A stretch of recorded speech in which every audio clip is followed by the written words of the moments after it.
So Paulina, we had most commissioners say that they could be here today. I know Commissioner Hill's going to join us. I believe so, Chairman. Okay.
See, is anybody?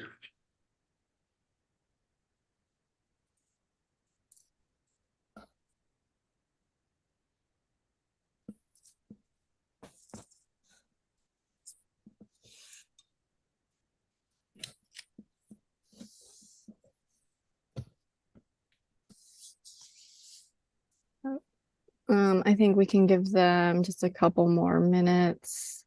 We did have confirmation from Mr. Enders, so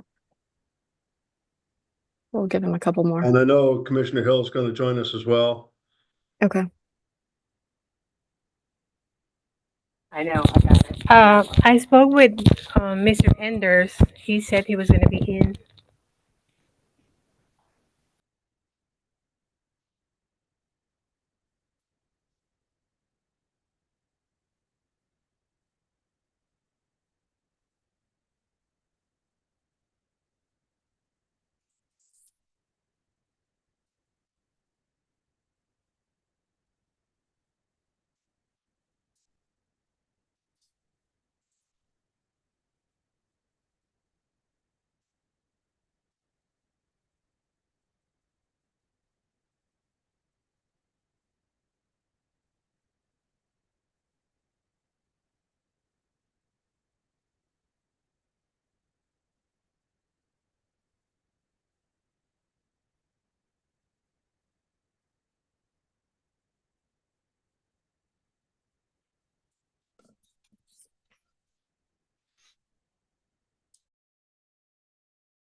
I got a text here from Commissioner Enders. He went to City Hall and he's going to go somewhere where he can access the meeting virtually.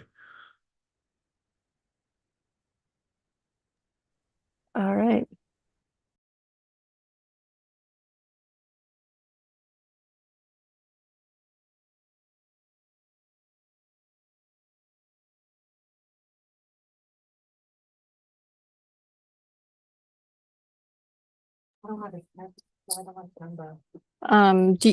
Do you know if he's left City Hall yet, Mr. Chair? Okay. He can use one of our conference rooms.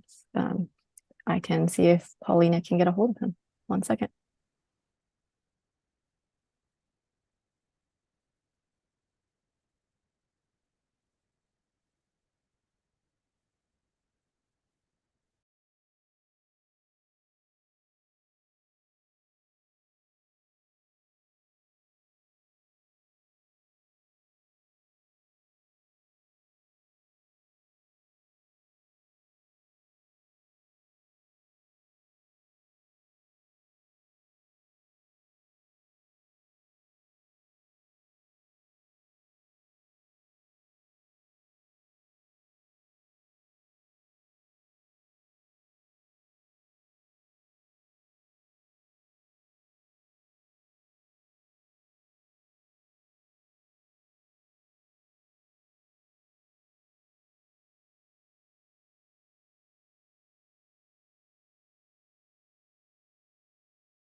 All right, looks like we got a fourth now for our commissioners.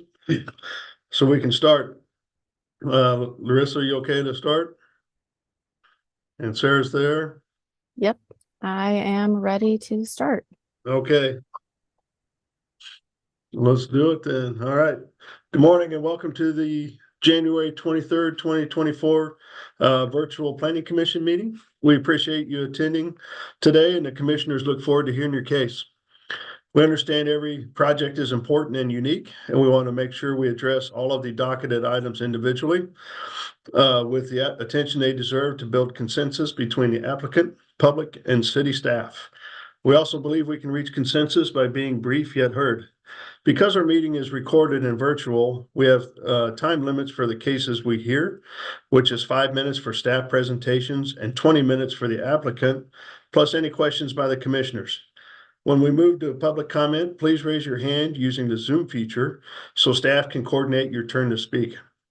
As you join the meeting, please be ready to speak with your camera turned on and your microphone unmuted. This will help us keep our meeting on track. Public comments are expected to be no longer than 2 minutes when speaking as an individual, or up to 5 minutes when representing a community association or a larger group. In all instances, please limit repetitive comments. So as we get started with our meeting, I ask staff to provide some additional ground rules and instructions to ensure that we have minimal disruption and maximum clarity. So Larissa, can you please remind everybody of these ground rules, please? Thank you, Mr. Chair. I will go through the procedure for this fully virtual meeting. There are 2 categories of people participating in the meeting, attendees and panelists. Right now, the only panelists are commission members and city staff. If you're an applicant or a citizen who is interested in a case, please use the raise hand function when the chair calls this case to let staff know that they should promote you to a panelist position. When you are promoted, you will need to accept the promotion, and it will temporarily appear as if you have been disconnected. However, you will be reconnected shortly as a panelist. If you are joining us via the app on a phone or computer, please change your screen name to reflect your legal name. We understand that if you're calling in with a phone number, you cannot adjust your screen name, and you will also not be able to use the raise hand function. So in order to do so, you will need to raise your hand by pressing the star followed by the number 9.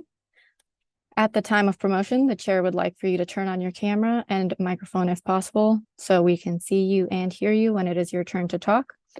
If you have some exhibits or a PowerPoint presentation, please have those ready when the promotion occurs and be prepared to share your screen when called upon. Your microphone needs to be muted until you are called upon by the chair in order to prevent unnecessary feedback and audio disruptions. And as a reminder, the chat box is only for questions about the agenda. Merits of each case should not be discussed in the chat box. And that is all, Mr. Chair.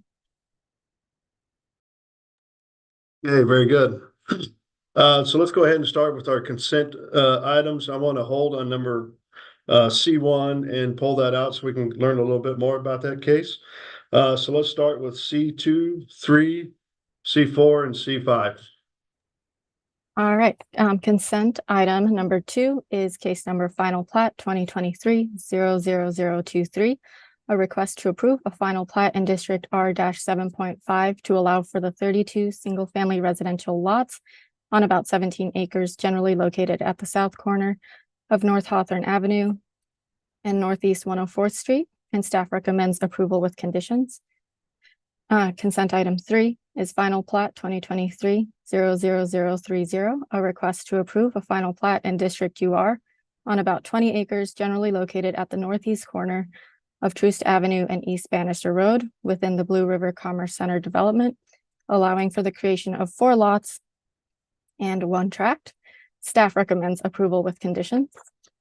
Consent item number 4 is final plat 2023-00031, a request to approve a final plat in District R-0.75 on about 20 acres generally located between North Cherry and North Holm Street, north of Northeast 32nd Terrace, allowing for the creation of a multifamily development on 1 lot and 1 tract, and staff recommends approval with conditions.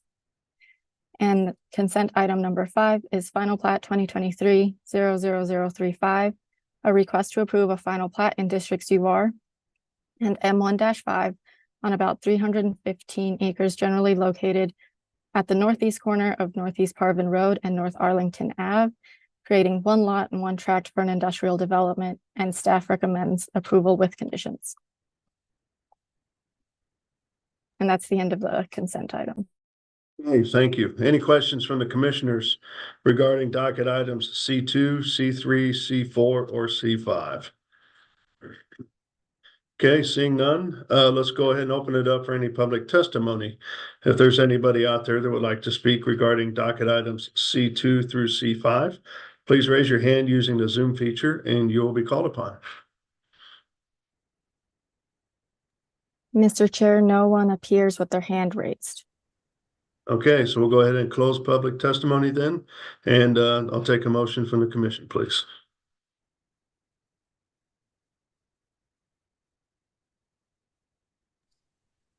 Mr. Chair, I make a motion that consent item cases C2, C3, C4, and C5 be approved as listed on the docket.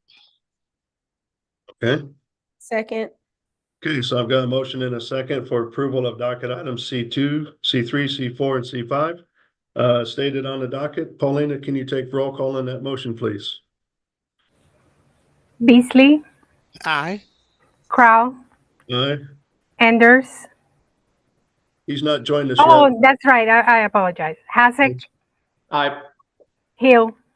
Aye. Okay, it looks like the motion then passes 4-0. Okay, with that, let's go back to docket item C1 and just like to open that up, read it, and then hear a little bit more about that case, please. Okay, consent item number 1 is CPC 2023-00164, a request to approve a project plan in District B3-3 for retail sales on about 1.5 acres, generally located at Northwest Berry Road and North Green Hills Road. And staff recommends approval with conditions.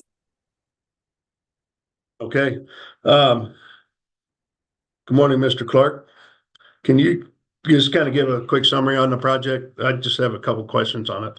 Yep. I prepared a quick, a few slides if you need to see anything, but this is a project plan. I can share my screen if that's okay.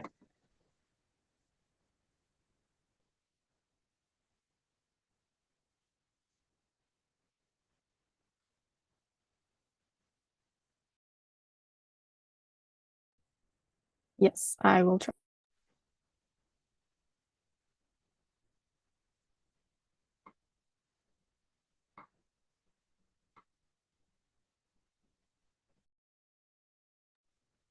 Okay, thank you.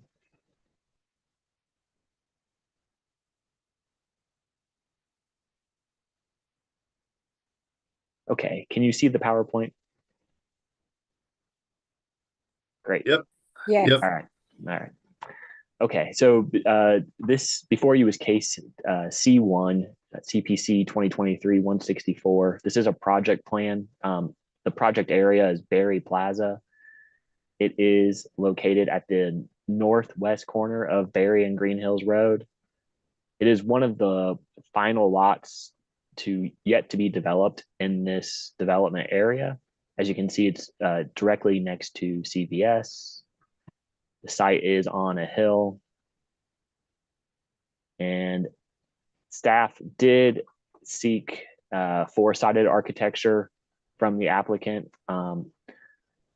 The applicant only provided us with bricks on the elevations that face the public right-of-way. We would prefer to have a four-sided architecture, of course, but at least from the public right-of-way, you see a building that has a lot more articulation and character and meets the intent of Berry being an image street in the Northland. Here is the site plan. And as we see here in 2004, this controlling plan was approved by City Council, and it does allow for retail sales, which is what this use is. And staff's recommendation is approval with conditions. Chairman Crow, did that help understand what was going on this lot? So on this project, there's no public comment required. And just my thought, given the nature of this business, that there'd be some kind of public comments. So the project plan back in 2004, it would have gone through the entire process of planning, zoning, and economic development. But no, a project plan is consent because the use retail sales for this use, it is permitted by right. So the entitlement was already approved by city council to allow this use. Staff's job is just to make sure that the proposed plan complies with what was previously approved and the zoning code, but no additional engagement is required. Yeah. All right, that answers my question. Anybody else have any questions on docket item C1? Take it no. Is the applicant available? Did they have something to add to this, to your presentation, Andrew? Larissa, if you can promote Eric Bird, I believe he is with the civil team, and I do not know if the owner is online. Eric Bird has been promoted.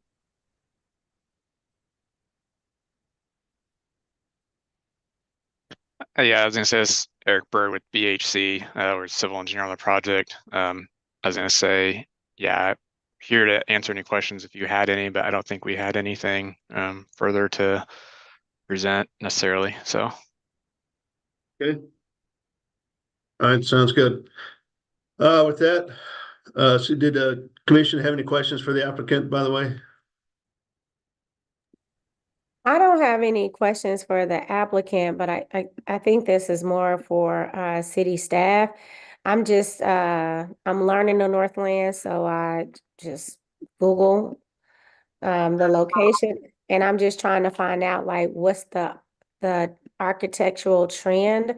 There are so many things that are on Berry Road, so I'm just trying to see if the design meets the standards, not of what's permissible, but certainly what would be on trend, on par for existing. It looks like it's just a quick trip, like a commercial thoroughfare, but just that's the questions that I had.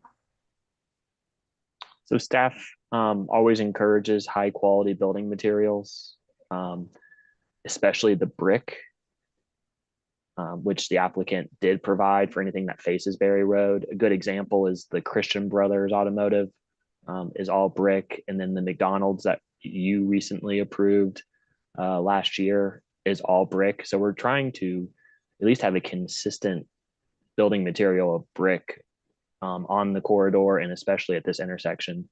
The Costco or the CVS also has some brick, but there is no required design elements in this project area, no design guidelines.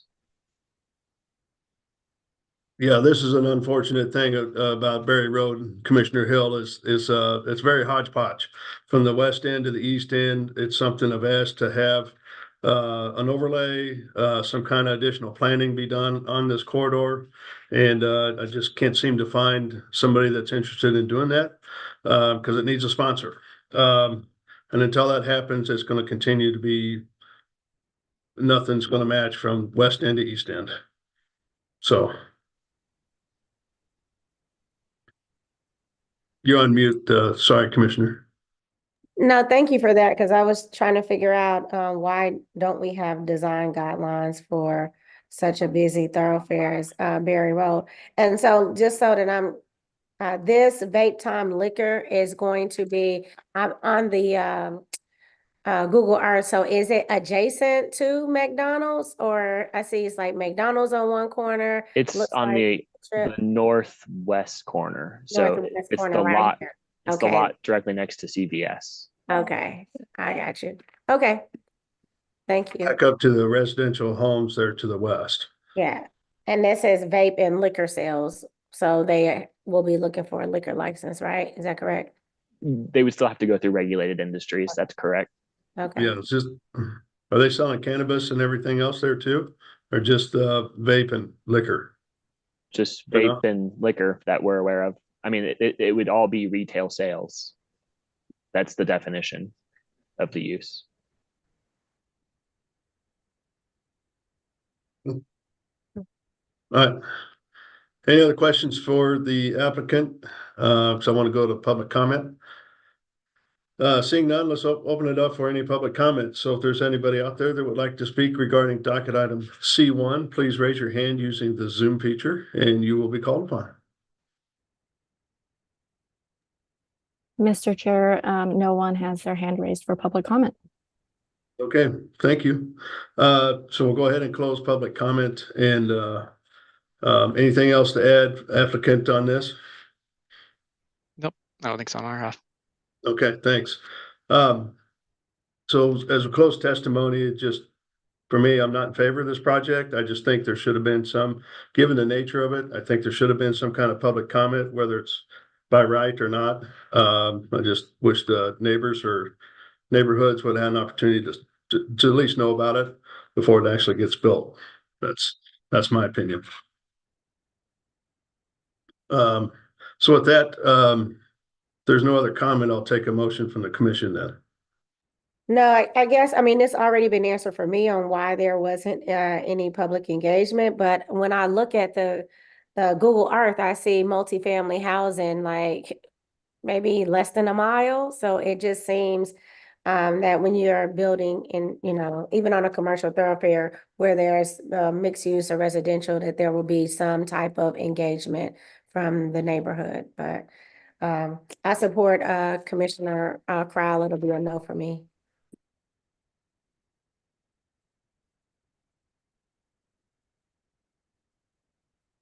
Any other commissioners have comments?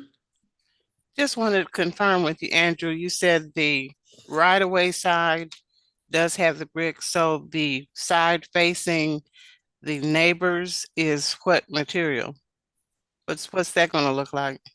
It is the elevation that does not have any character. It is just stucco, gray. It is screened when we're not in winter by the trees and the grade change over here. There is a buffer in between the neighborhood. You sharing your screen, I Mr. will, Clark? yes, I will share. Thank you. And this is why I did ask for four-sided architecture, but I cannot require it. As we discussed, there are no design guidelines. So I would prefer if the building were to be matching what you would see from Barry and the CVS. But this is the wrong screen. Wrong slide. So you said there is a buffer, so it's just a green buffer, or is there also fencing involved? Okay, are you seeing the correct screen now? No, same one. We can Wow. see what you're talking about, Andrew. It's the west elevation and the north elevation. Yes. Yeah. Okay, so this is what you will see. But there is a significant grade change, and then right here you can see there is a buffer between the homes and the structure. But the back of these buildings to the north look pretty much the exact same as this building. So there's consistency down the line on the rear and on the front. Correct. So again, it's vegetation. There's no fencing for the buffer. No fencing, as the site is pretty far away, as you can see. No, I just wanted to confirm what I was looking at. Yeah. So Okay, thanks, Andrew. okay. Yes, you're welcome.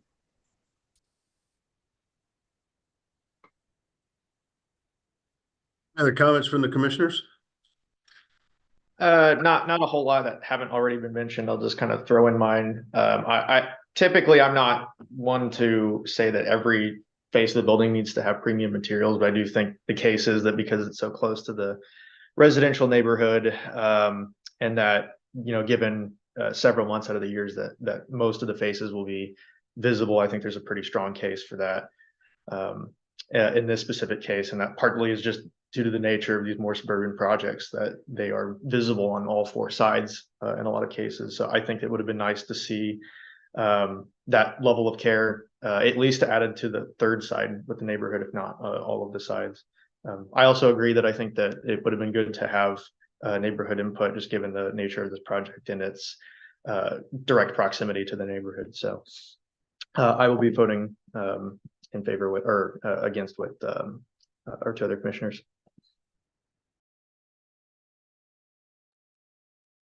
Okay, so I think we've heard from our commissioners, so I'd like to have a motion, please. Can I ask Sarah a quick question? You bet. You had brought up other elements that could be sold. Don't those elements have to have a special licensing in order to do that? When it comes to the cannabis and stuff? I'm sorry, was that a question for me? Yes. I don't know that I brought up anything, but if Kofi somebody, brought it up. oh, and the question concerns marijuana Yes. sales, is that right? So that's regulated by the state. We don't regulate that here. But But that's what I was confirming. That requires an additional type of licensing before that could happen. yes, you're right. Okay. And yeah, they would have to obtain that approval from the state. Okay, thank you. And wouldn't it also require later down the road a special use permit or no? For the liquor use? Yes.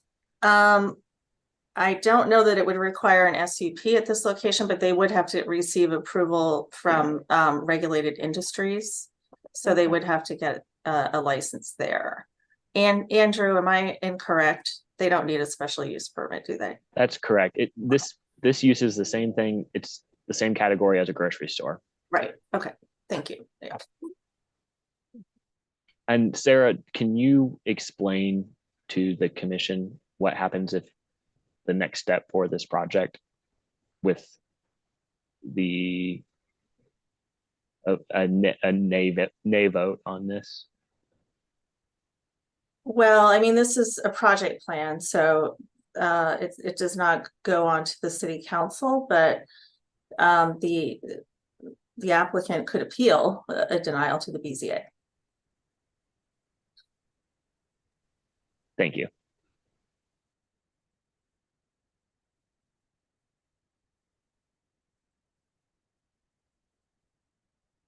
Okay. All right, so with that, any other questions for staff or anything from the commission? I'll take a motion then. I think Commissioner Enders, you're recusing from this one as well? Yeah, I just joined too late, unfortunately. Okay.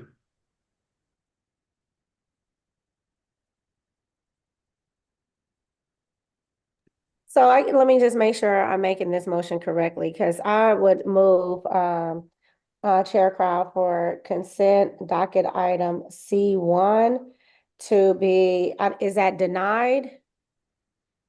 Yeah. To be denied. Okay.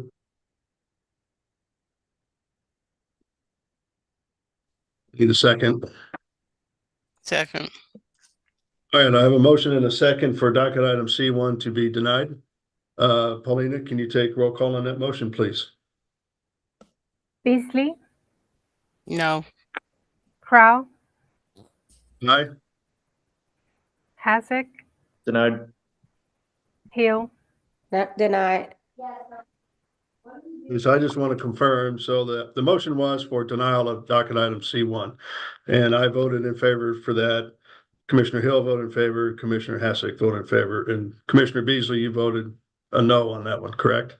That's correct. Okay. All right, so with that, looks like the motion passes for denial with a vote of 3-1. All right, thank you.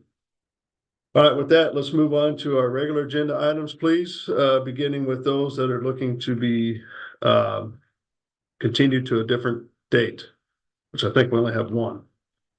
Yep, so the only one to be continued is docket item number 7, and that's case CPC 2023-00173, a request to approve a rezoning from R1.5 to R0.75 for a total of 4 lots to accommodate a proposed apartment complex on 0.3 acres, generally located at 4511 Summit Street.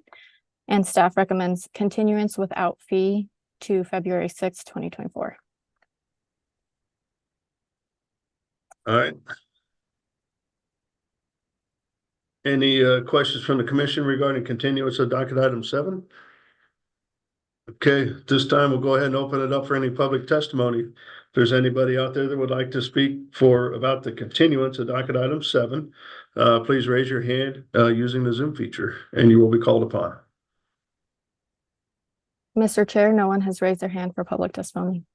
All right, so we'll go ahead and close public testimony then, and I'll take a motion for continuance of this case. Chair Crow, I move for docket item 7 to be continued with fee to February 6th as stated on the docket. Second. So I've got a first and a second for continuance of docket item 7. Paulina, can you take roll call on that motion, please? Beasley, Aye. Crow, All right.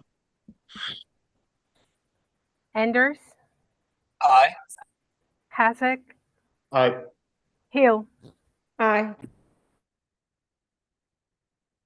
Looks like the motion passes in 5-0 for continuance of docket item 7. All right, moving back, let's go to docket item 1, please.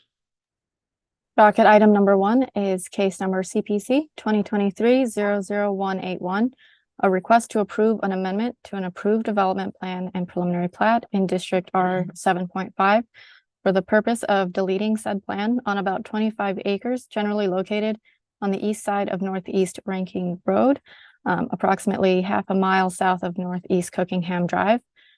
And Olafu Agbaji is the staff planner. Thanks, Larissa. Good morning, Chairman Carl, members of the City Plan Commission, Olafu Agbaji, City Planning and Development staff. Good morning. You guys can see me and you can see my screen? Yep. Yes. Okay, this next docket item number 1 is CPC 2023-00181. This is a request for a development plan for Staley Shire. Larissa, if you can please promote Patricia Jensen and Darren Miles, who is the owner. I'll continue with my presentation. This item is located in the Northland where my arrow is pointing, pretty much the northeast quadrant of the city, way up north.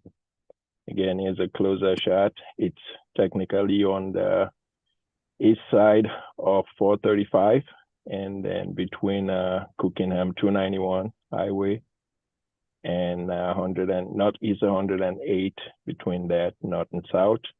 And it's actually located at 11201 Northeast Ranking Road. Here's a closer look and surrounding land uses around this area. To the northwest corner of 435 is Station 15, recently built Station 15. Directly north of the parcel in question, which is highlighted in yellow, is Meadows of Auburndale, which is a single-family development. And to the east of that is Auburndale Estate. Southeast is Providence Point, all single-family development surrounding this use. And then as you can see to the west and south, existing parcels on large tracts of land. Further south on Northeast 108 and Northeastern Avenue is Rising Hills Elementary School on the west side and Kelly Brook Elementary School on the east side. Here's a quick data on the project. Overall project is actually it's 25 acres, not 2.5 acres. That's an error. It's currently zoned R7.5. Back in 2001, ordinance number 20567 approved the preliminary development plan, which also acted as a preliminary plat, creating 37 single-family lots, residential lots. This also dedicated public right-of-way and 8 tracks for stormwater and private open space. That plan also included a walking trail system connecting the cul-de-sacs to the existing subdivision to the north and the east. This plan is vested because as part of the plan, it allowed for the existing single family to remain. So the request before you today is to terminate this plan so that we go back to zero, kind of with a clean slate. This is the plan that's been requested to be terminated. So as you can see, the plan is approved, provided the connections to the north, east, and west, as you see. And this is the existing single family home that's still to remain. And the proposal today is to delete everything you see on the screen and leave it to be just a 25-acre parcel. As part of this deletion of the development plan and the preliminary plat, staff has recommended that we also act on the other accompanying or companion plans that was approved as part of this preliminary development plan. And those are the cases listed before you, and those have been included in the ordinance that's moving forward for that action to occur. So there's an approved final plat that will be deleted. There's a project plan for private open space that also will be deleted. There's an approved street naming plan for Staley Shire, which will be deleted also. And there's an approved public improvement review plan that's on file that will have to be deleted. And the reason we want to include this is that we want to be able to void this in the system so there's no lingering cases that could be effective on this land moving forward with the deletion of the plan. This part of my report stated there was no summary provided for the public engagement, but they did provide the sign-in sheet for public engagement that was held on January 9th. And these were the attendees. Again, once the plan is deleted, we will end up with 25-acre parcel as you see it. And this was reviewed against the review criteria, specific review criteria for development plan as required by 8851605. And with that, staff's recommendation is for approval of the deletion of this plan without condition. That ends my presentation, and I'll take any questions. Okay, thank you. I have to say this is a first request of this type that since I've been around, but understand. Any questions from the commissioners to city staff? So just to confirm, Olafu, because one of the latter views showed that there was no development on this lot, just the one house, because the one where you showed us all of the plotting for structures looked like it had street layout already done. So there's been no street work or anything done, correct? No. Okay, thank you. Any other questions from the commission? All right, with that, let's go ahead and welcome the applicant then. Good morning. Good morning, Mr. Chairman and members of the commission. My name is Patricia Jensen, and I represent Miles Properties, who is owned by Darren Miles. He is not able to be with us on the call today as he's in some, he's works for a bank and they're in an approval committee. So he unfortunately couldn't attend today. As you stated, Mr. Chairman, this is an unusual case. You haven't seen one of these before. But when it comes down to it, there were 37 lots approved for this subdivision, and the infrastructure cost just exceeded the ability to construct 37 lots. So what Olafu hasn't stated to you is it's our intent to do a minor subdivision of this property for 3 lots. 1 will be the existing home, and 2 will be new homes to be constructed there. Mr. Miles does have a purchaser, and we need to close on that by the end of the month for the minor subdivision plat. So that is working its way through the city planning system. But this request is simply to terminate what was approved previously. And I can answer any questions. Okay, thank you. Any questions from the commission to the applicant? Okay, looking at you, Forstein. With that, let's go ahead and open it up for any public testimony. If there's anybody out there that would like to speak regarding docket item number 1, please raise your hand using the Zoom feature and you will be called upon. Mr. Chair, no one appears with their hand raised. Okay, we'll go ahead and close public testimony then. Anything else to add, Ms. Jensen? No. Okay, with that, we'll go ahead and close testimony and speak amongst the commission. If there's nothing to discuss, I'll take a motion, please.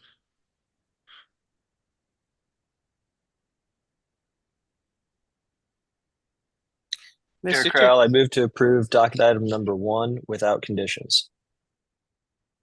Second. So I've got a motion and a second for approval of docket item number 1 without conditions. Paulina, can you take roll call on that motion, please? Beasley, Aye. Crow, Aye. Enders, Aye. Hasek, Aye. Hill, Aye. It looks like the motion passes 5-0. Thank you for bringing it in and good luck. Thank you all. Thank All you. right, let's move on to docket item number 2, please.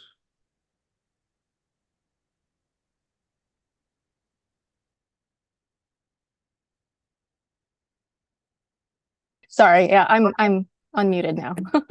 Yeah, we're out of Case- practice, so these darn virtual meetings. Yes. Yeah. So docket item number 2 is SUP 2023-00052, a request to approve a major amendment to a previously approved special use permit on about 5.8 acres, generally located at Agnes Avenue and East 65th Street. And Andrew Clark is a staff planner. Good morning again, Chairman Crowell, fellow commissioners. I will share my screen.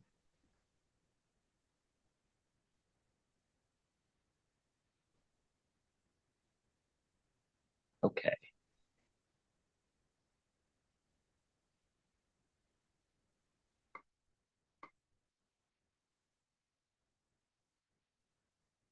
All right, before you today is CDSUP 2023-52.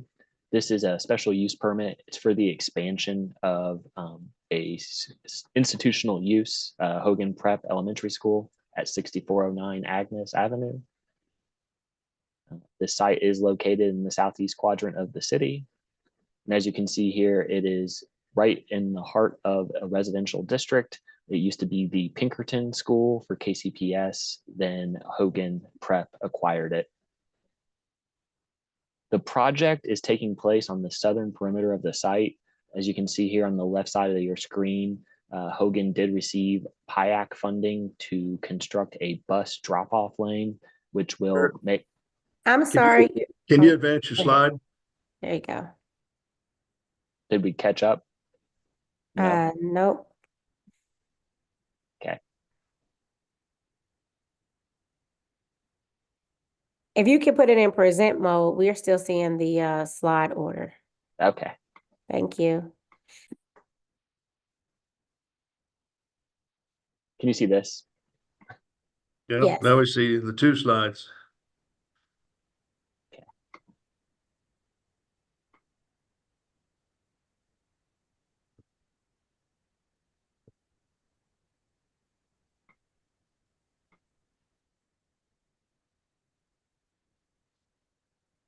Okay.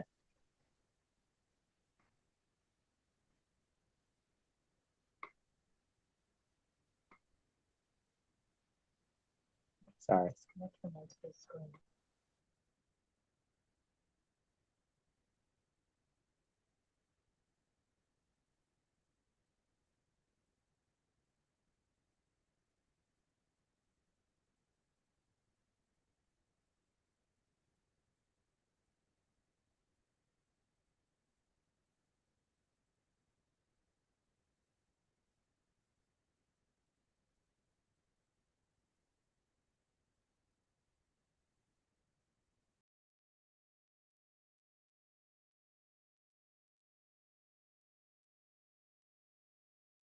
No, you're still muted, Andy.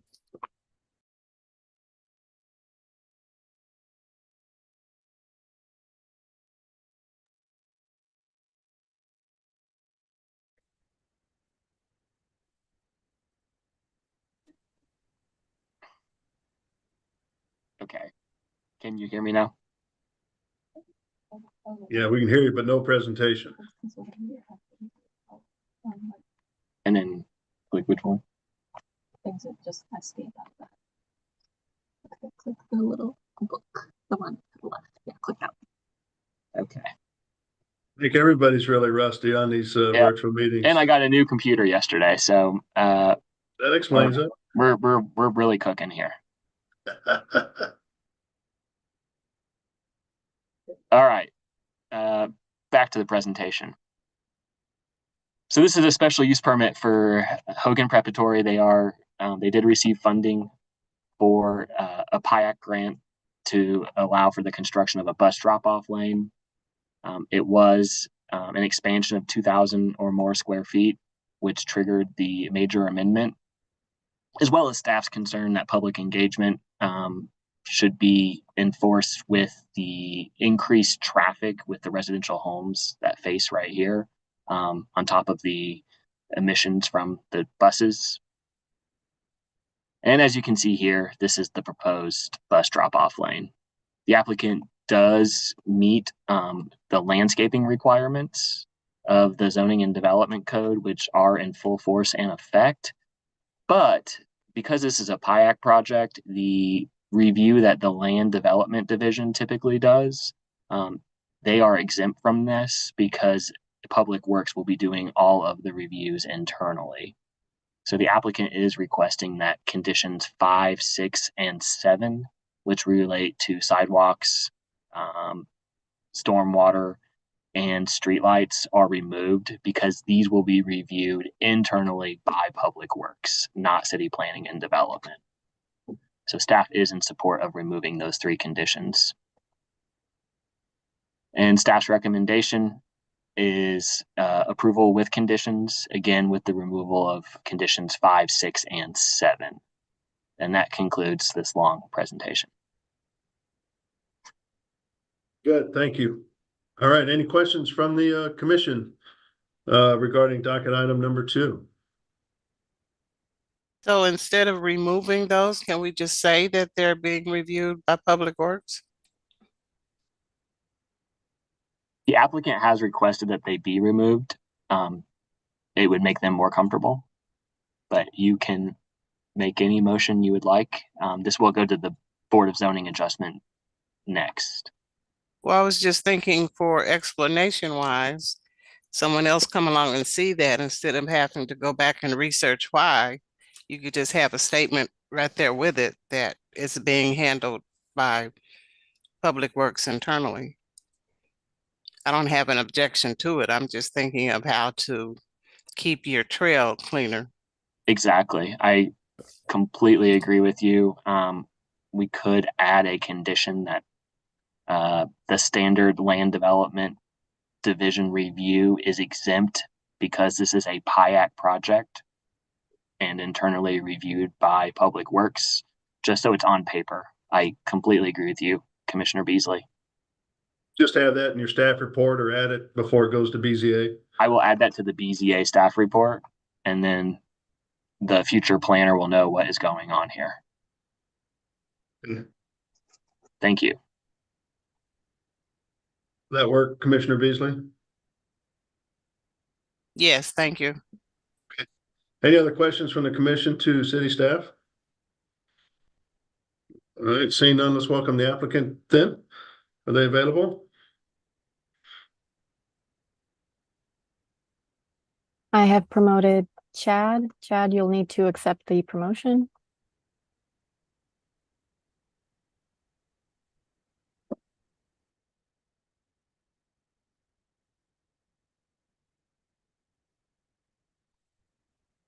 Okay, am I on? It worked. How about that? Hi, everybody. I'm Chad Grauer with Esky and Associates representing Hogan Prep for the PIAC project. Okay, anything to add from the city staff report?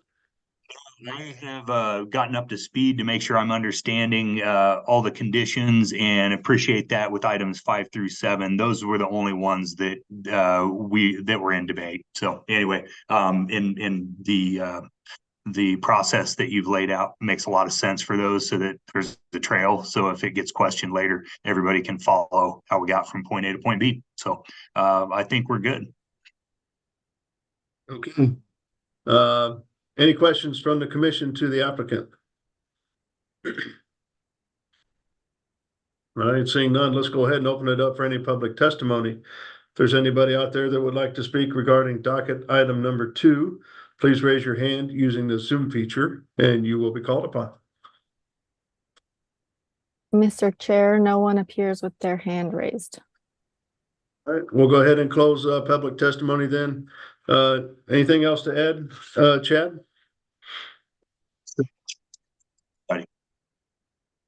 So we'll go ahead and close testimony then and speak amongst the commission. If there's nothing to discuss, I'll take a motion, please.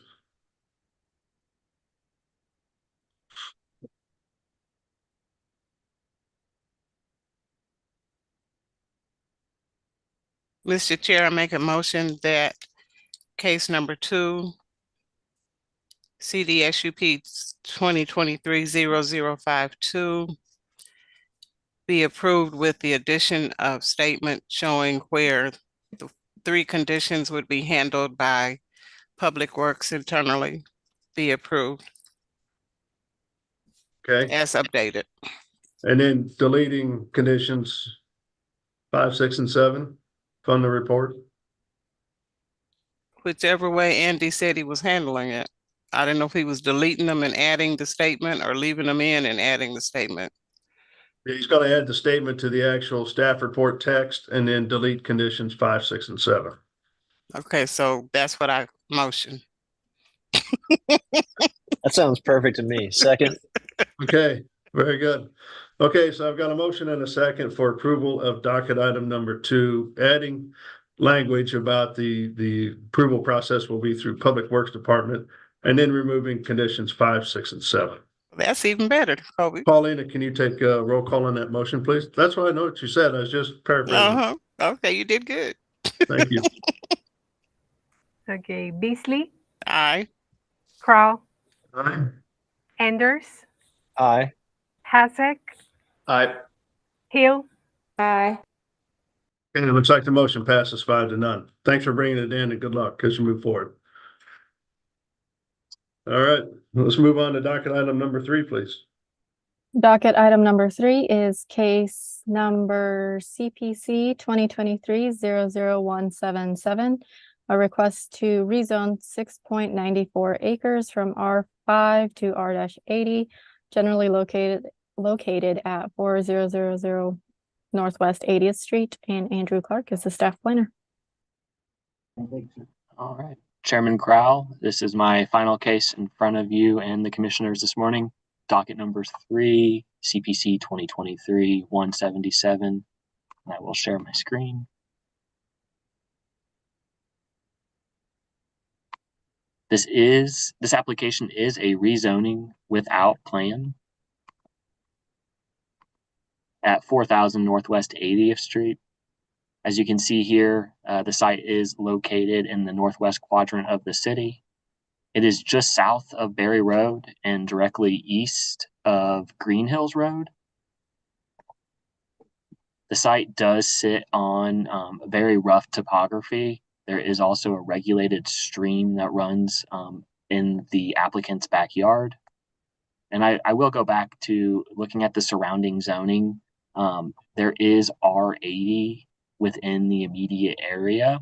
It is typically rare that staff would be supportive of a down zoning, but because of the tree coverage and the regulated stream and the corresponding and complementary zoning districts, staff is supportive of this down zoning to R80. And as you can see here, 80th Street terminates into a very steep drop off. The applicant or staff is recommending approval without conditions for this rezoning without plan. And that concludes my presentation. Okay, any questions from the commission to city staff? You just triggered a thought on the tree issue we had previously. This is without plan, so I don't know how to ask the question about the trees. So the applicant, is the zoning, the R80 would only allow just for the home to be here and any accessory garages, like a large garage. And the tree, with the tree preservation ordinance, Mm-hmm.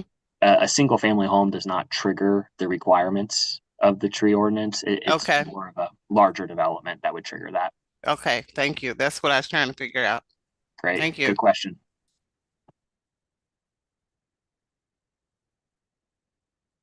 Any other questions from the commissioners? If there's anything on this, we've got a site plan, I think number 5 of 7. Just like to have on there somewhere who actually prepared that document. So I'd like to see that as a condition be added to this project. I mean, it says who it's for, but nobody who's actually prepared it. In case there's ever time to go back and find that.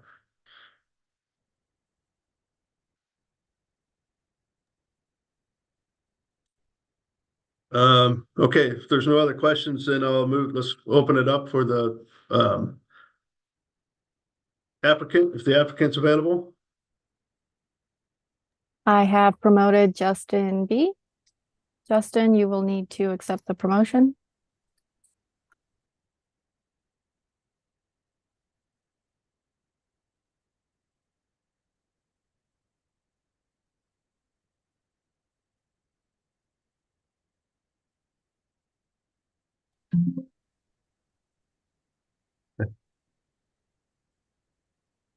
Hi, good morning.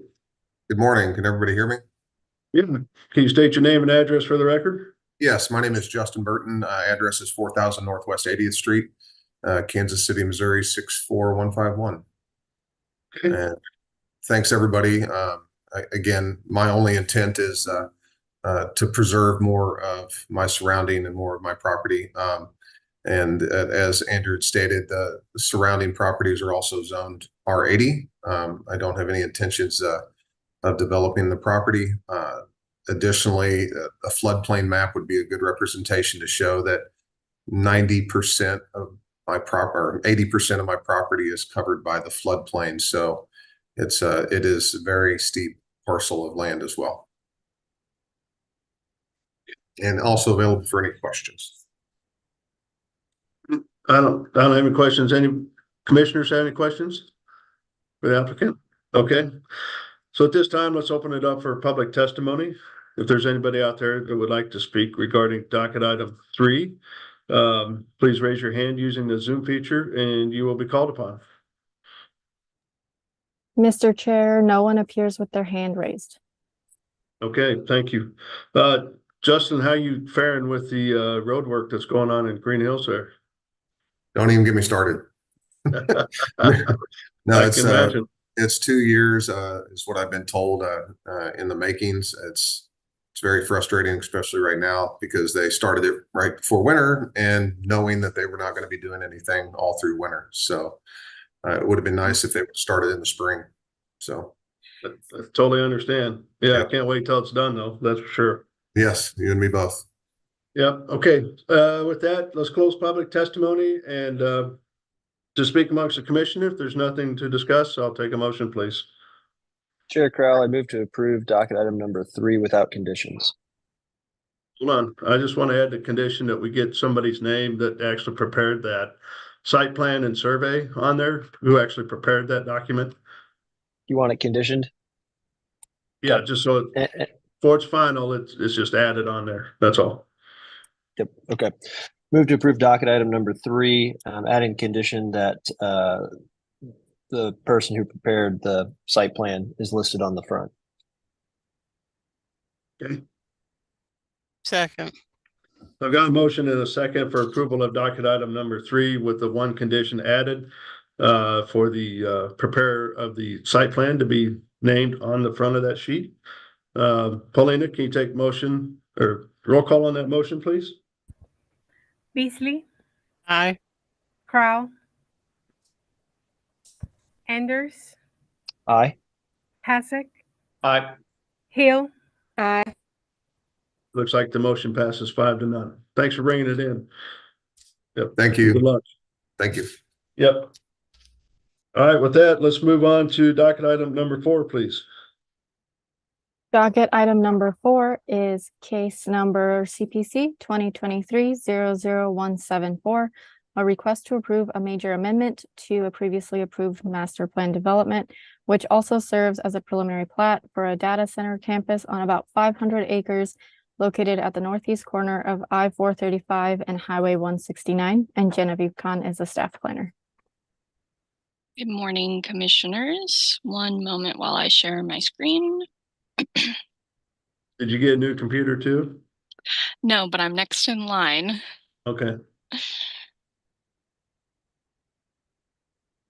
Okay, are you able to see my presentation? Just not in presentation mode yet. Here we go. Okay, docket item number 4, as mentioned, is for a major amendment to the Rocky Branch Creek Technology Park data center project, which was approved in 2022, located at the northeast corner of Highway 169 and I-435. And the site is under new ownership by the tenant who now intends to develop the site, which is why this amendment is before you. Site is generally located in the northern portion of the city. This is the approximate site area. It is located east of the Facebook Meta campus that's currently under construction, just to the west of 169. And the subject site is approximately 500 acres, whereas the previously approved MPD plan was only about 350 acres. Here is the site boundary outlined in yellow. The land is mostly already cleared as it was used in the past for agriculture, and then there are also a handful of stream buffers within the site. The preliminary plat associated with this plan will split up the subject site into 2 lots and 1 tract. The northwestern lot up here will contain an Evergy electrical switch yard, which will provide all the electrical service needed to the entire data center campus. Lot 2 will contain most of the site and all of the buildings and internal private roads within this development. And then tract A, as you can see, is this little cutout here, which is actually an existing very old cemetery. And so this tract will protect and provide any required access. And then lastly, outlined in red here, will be dedicated as public right-of-way for 128th Street. I just want to go back to that slide, but here we have the proposed site plan. The development will contain 6 data center buildings with some accessory equipment and electrical yards. There will be 1 entrance off of 128th Street, about in the center of the site along 169, which will lead to a secure entrance, and then all internal roads within this site will be private. I just want to jump back to this slide to point out the proposed extension of 128th. This is on the west side of 169 is the existing northwest 128th Street. In this top left image, we have a screen grab from the city's major street plan, which identifies all streets that the city is planning to construct at one point or another, and the designation of them. The brown in this case means a thoroughfare, which requires 100 feet of right-of-way. I've highlighted here on the plans that the alignment proposed does not quite match, and so that discussion is still being worked out with Public Works and Land Development staff. And then up here in this right-hand image, I just have shown on the map so you can see a little bit clear. This is about what the major street plan is showing the road to look like. And again, we have a little bit more curvature, just a slightly different alignment. And the applicant has explained to staff this difference based on the topography, stream buffers, and other topographical challenges to the site. I believe there are some city staff on who can comment further at when time allows. So moving forward, the applicant is requesting a deviation to the parking requirements in order to provide 720 parking spaces based on their anticipated employee count rather than the about 4,400, which is required by the zoning code. Staff is supportive of this deviation as there's no need really to have an excess of impervious surface that would just be unused parking. This is the proposed landscape plan.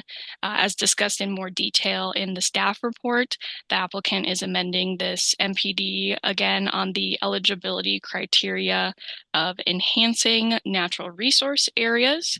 So this plan shows designated areas of the site to be converted back to a more natural landscape rather than the agricultural fields that are there now, with less focus on manicured landscaping.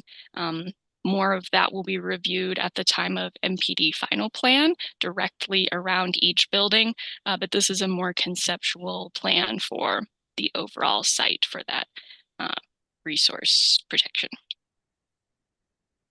And then I just have a few street views of the looking towards the site here.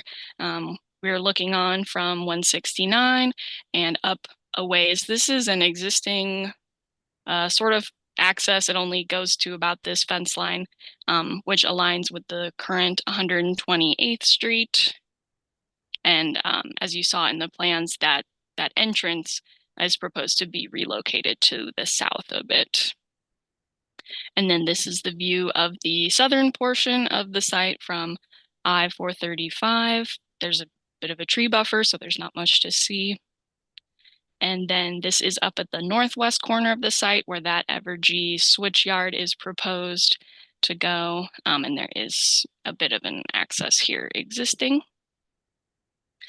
And then there are 4 conditions that the applicant has indicated to staff that they would like some language modification of. I'll let them discuss that further in their presentation. And as I mentioned, I believe all city staff who either provided or are related to these conditions can answer any questions or provide discussion. Staff recommends approval with conditions as listed in the staff report, and I can take any questions at this time. Genevieve, I was kind of looking through the conditions of the project, and I don't see anything about the trail system and any connectivity along 435 and Rocky Branch, because I believe there's some trails planned or proposed in the long range. Like to see a requirement for that. Yes, and Chair Crowell, there is, I just forgot to mention, we did carry over on the trails plan. That trail that I think you're thinking of runs along the south side of this development area, and there is a 50-foot trail easement that will be provided, which is what we got on the previous version of this project back in 2022. So that's the easement. Are they actually going to build it, or is that, how's that? It's just an easement. If you would like to add additional language for actually providing that is at the discretion of the commission. Maybe I'll hear that from staff a little bit, from Public Works, maybe? Maybe. Okay. Yes, good morning, Commission. Yeah, so the right of way being dedicated for the trail, I think that's the minimum we would ask for. Again, how much it would serve as an amenity, I think, for the employees of the facility. To have that trail, I'm sure they would love to have access to it for recreation during lunch, maybe perhaps. But again, it's one of those conditions that, you know, if the commission wants to put in that condition, we would more than happily accept it. Okay. Sounds good. Thank you. Any other questions from the commissioners to city staff regarding this project?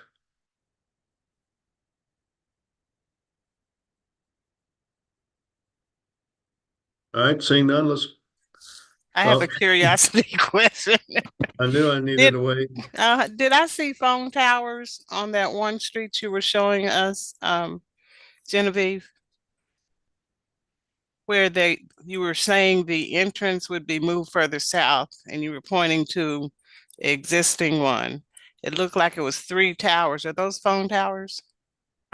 Those towers are up at the very northern edge of this site where there's already, I believe there's an existing substation or electrical service that's provided.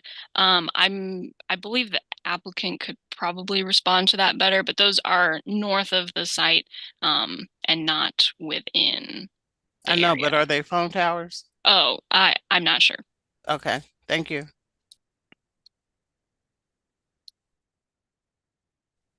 Okay. And Go ahead. I've promoted David Lotz. Okay. All right, let's go ahead and welcome the applicant then. Good morning.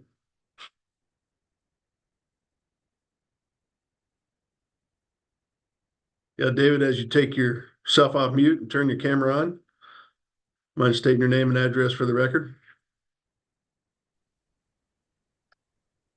Sorry about that. That was off to the left-hand side. I didn't see it. My name is David Lotz. I'm with Continental Consulting Engineers, 9000 State Line Road, Leawood, Kansas, 66206. Let me fix this camera a little bit, maybe. Or I'll sit up a little bit. There we go. You can see my head. Anyhow, I'm representing the client for this project. I'm going to address the first question that was kind of posed there a moment ago relative to what the council person might have seen north of the property. There's an existing electrical substation immediately north of our property line. I'll be honest with you, I didn't see the photo that clearly. I don't know if there's any other towers there that are for communications or not, but there clearly is an electrical substation north of the property line. There will be a new substation that will be added in our upper northeast corner, our northwest corner to, I'm going to sit up here a little bit, to serve the property. Does that answer your question more or less? There's nothing on our, there's nothing on our property.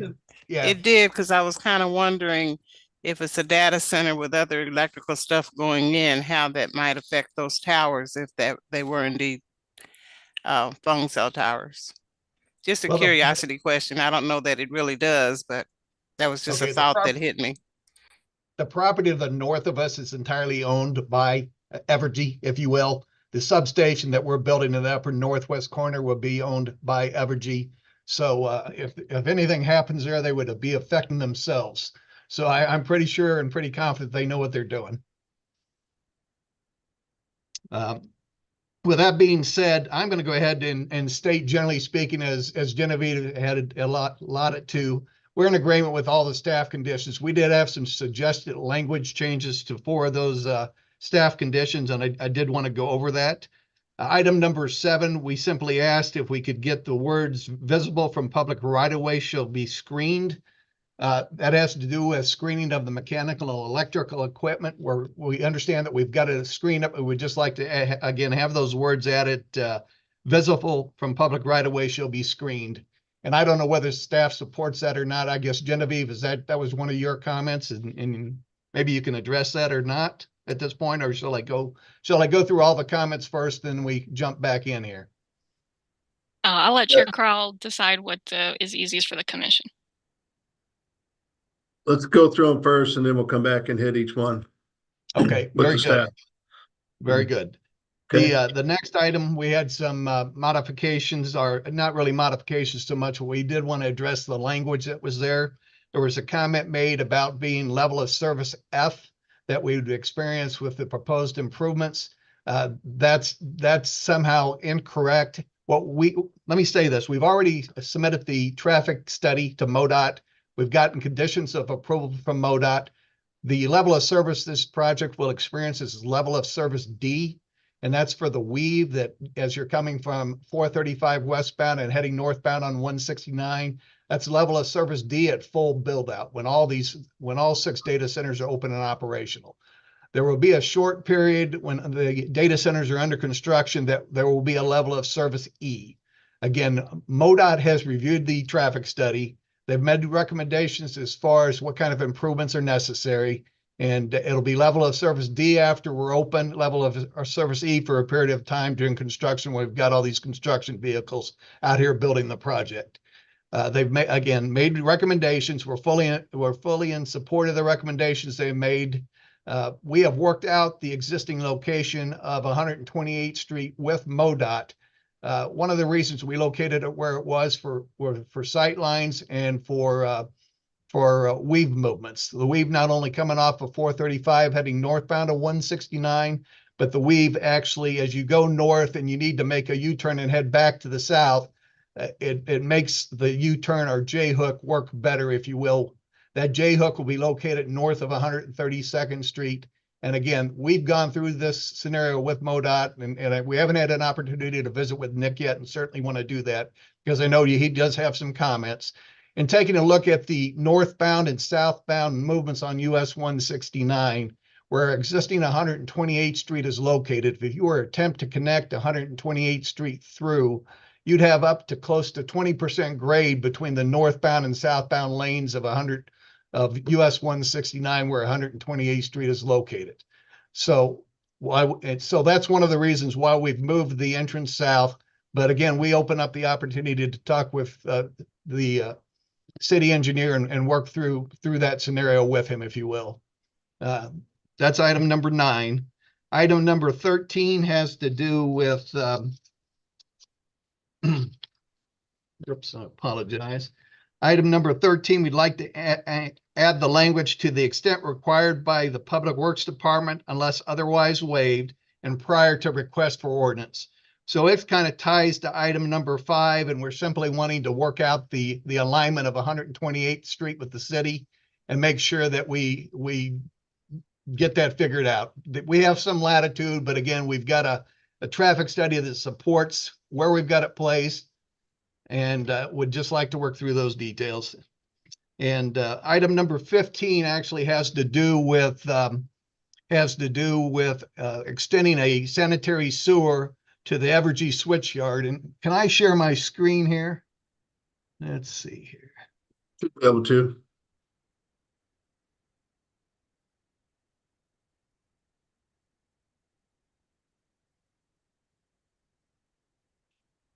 Can you see my screen? Yep. Okay. So the 6 data centers here are generally located south of 128th Street as it extends through the site. The Evergy switchyard is located up here in the very northeast corner of the property, immediately adjacent to the existing Evergy substation. One of the things that is in city code is that you have to have sanitary sewer and water serve each lot. So we have 2 lots on the property, the lot for Evergy switchyard and the lot that everything else is located on. City staff is correct in telling us that we need to have both water and sewer to that property. We had requested maybe if that sanitary sewer can be extended at some point in the future with either a secured or unsecured letter of credit or a bond. The reason for the ask is Evergy doesn't need a sanitary sewer. We're just hoping there's some way to work around that. But if we have to build this, we certainly will. But we want to continue to have some discussion on this particular item. And that's really it as far as the questions go, as far as the items go. Again, we agree with all the other staff comments, and I'll let staff give us some feedback. Great. Sounds good. Let's go back to number 7. The screening, and they're looking to change that to visible from public right of way only versus all of it. Yes, and for clarification, the language for screening, of areas visible from public right of way, or I believe our districts.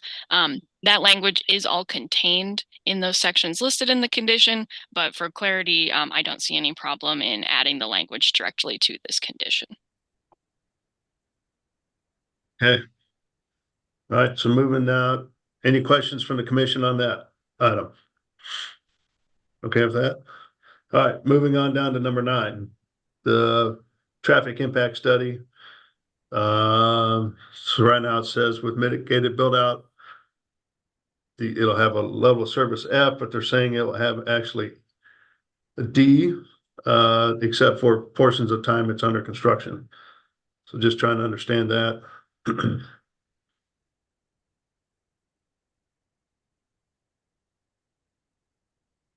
Is that part you, Genevieve, as well? No, I don't believe Sam Akula, who reviewed the TIS, is on, but Nicholas Bosanetto is on. He can probably discuss these ones. Yes, good morning. My name is Nicholas Bosanetto, City Engineer for Public Works. Sam Akula reviewed the TIS.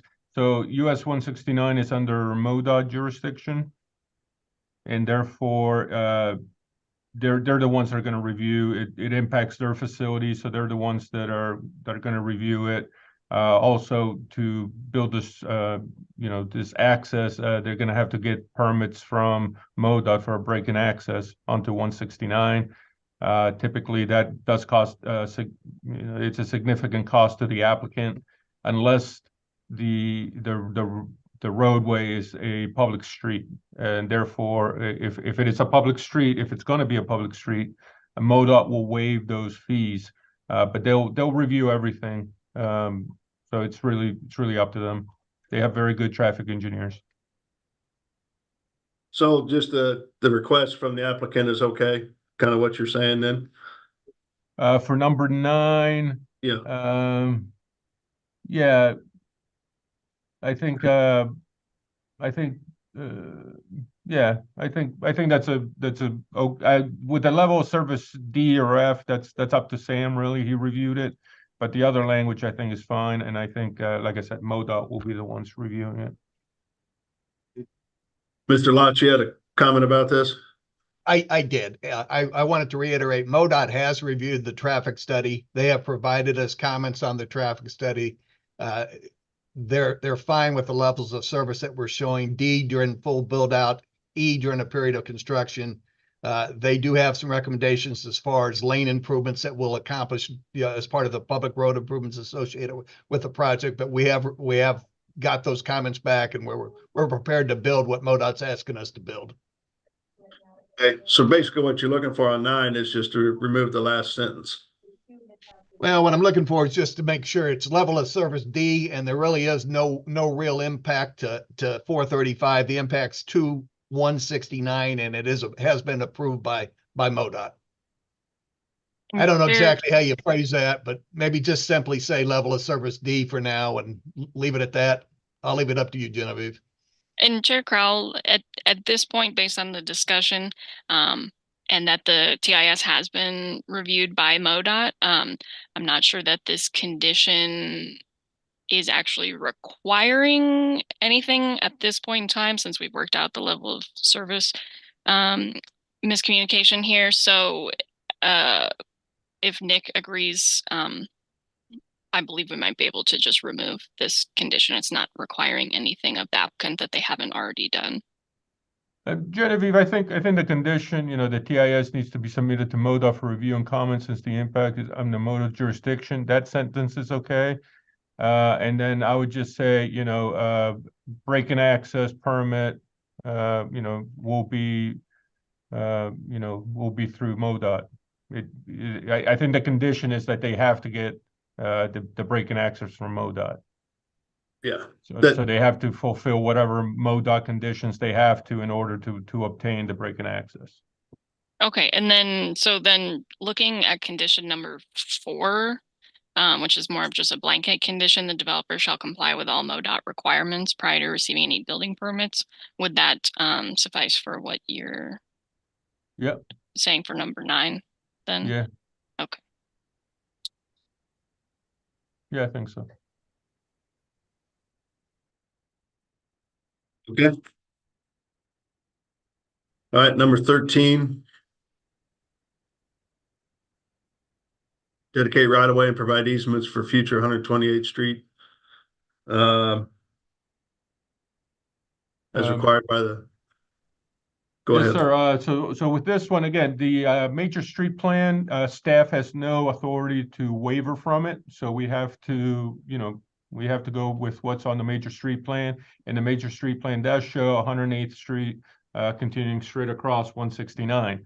Now the applicant says that there's a 20% grade, but that's if that's if nothing changes in the alignment of 169. Obviously, and again, the major street plan is not about today or tomorrow. It's about 20 years in the future, 50 years in the future, what the street grid would look like.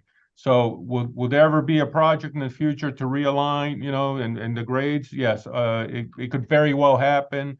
It's not that, that's what we do. We change grades all the time.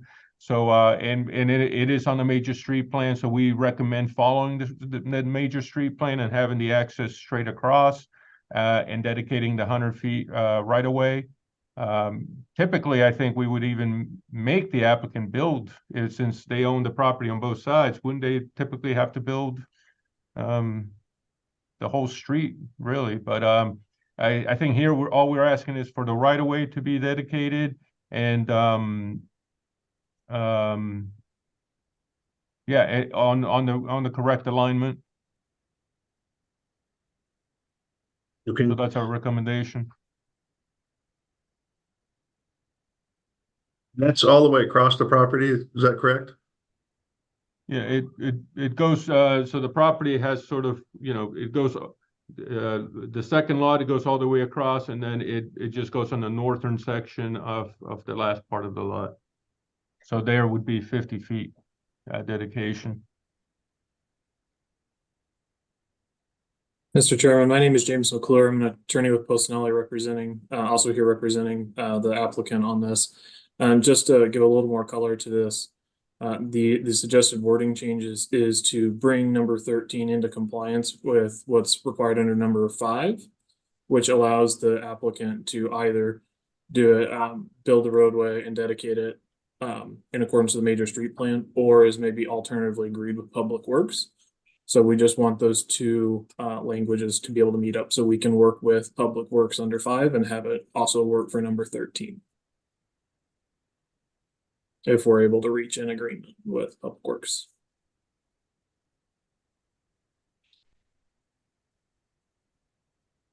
Let's see.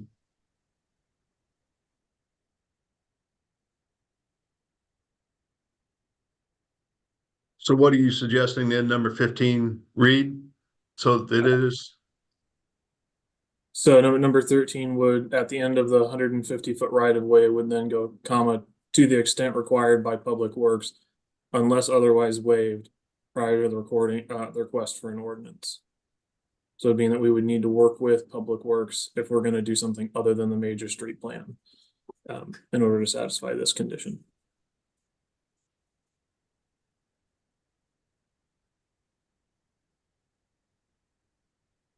And I would just reiterate that we have no authority to waiver from the major street plan. Only council can do that. I can't just single-handedly waive the, where the roads are supposed to go on the major street plan. And then also, again, to reiterate, right now you're showing sort of a small little cul-de-sac there as a public street. We really don't want to own little stubs of roads because we have to maintain that. We have to plow it. It just, it doesn't, we would have to send somebody on 169 just to plow basically your driveway. So, we really wouldn't want to accept it as a public street. And if we don't accept it as a public street, when you go to get your break-in access from MoDOT, they're going to make you pay a percentage of the land cost, of the development cost. So it could be, $500,000, $600,000 for a break-in access permit if it's not a public street. So that's why we're trying to make sure, it's going to save you a lot of money if you do it as a public street. But if you don't follow the major street plan and you don't build more than just a little stub, it's difficult for us. So I just want to give you the full picture there.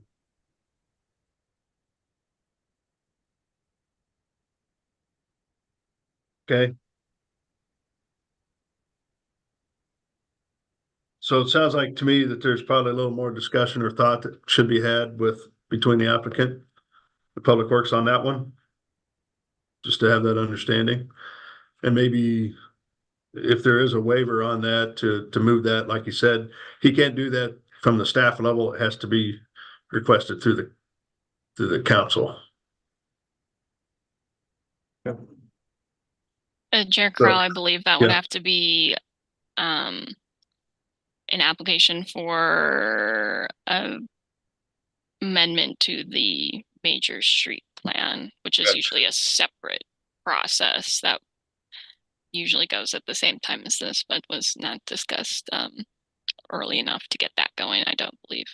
And then, so just to clarify, if we do add the language in condition number 13 that Mr. McClure noted, that we would still need to resolve the alignment and dedication conversation before the final approval by council. So that would be figured out very soon. So leaving that in as currently stated, that accomplishes what you just stated? Adding in the language that was proposed, Okay. which is just adding on at the end to say provide a minimum of 100 feet of right-of-way to the extent required by Public Works Department unless otherwise waived prior to the request for ordinance. Okay. All right. So we go on to number 15. Commissioners have any questions on that, on number 13? Okay, let's move on to number 15 then, and that's about extending the sewer. That's the sewer and the water, Mr. Lotz, or just the sewer?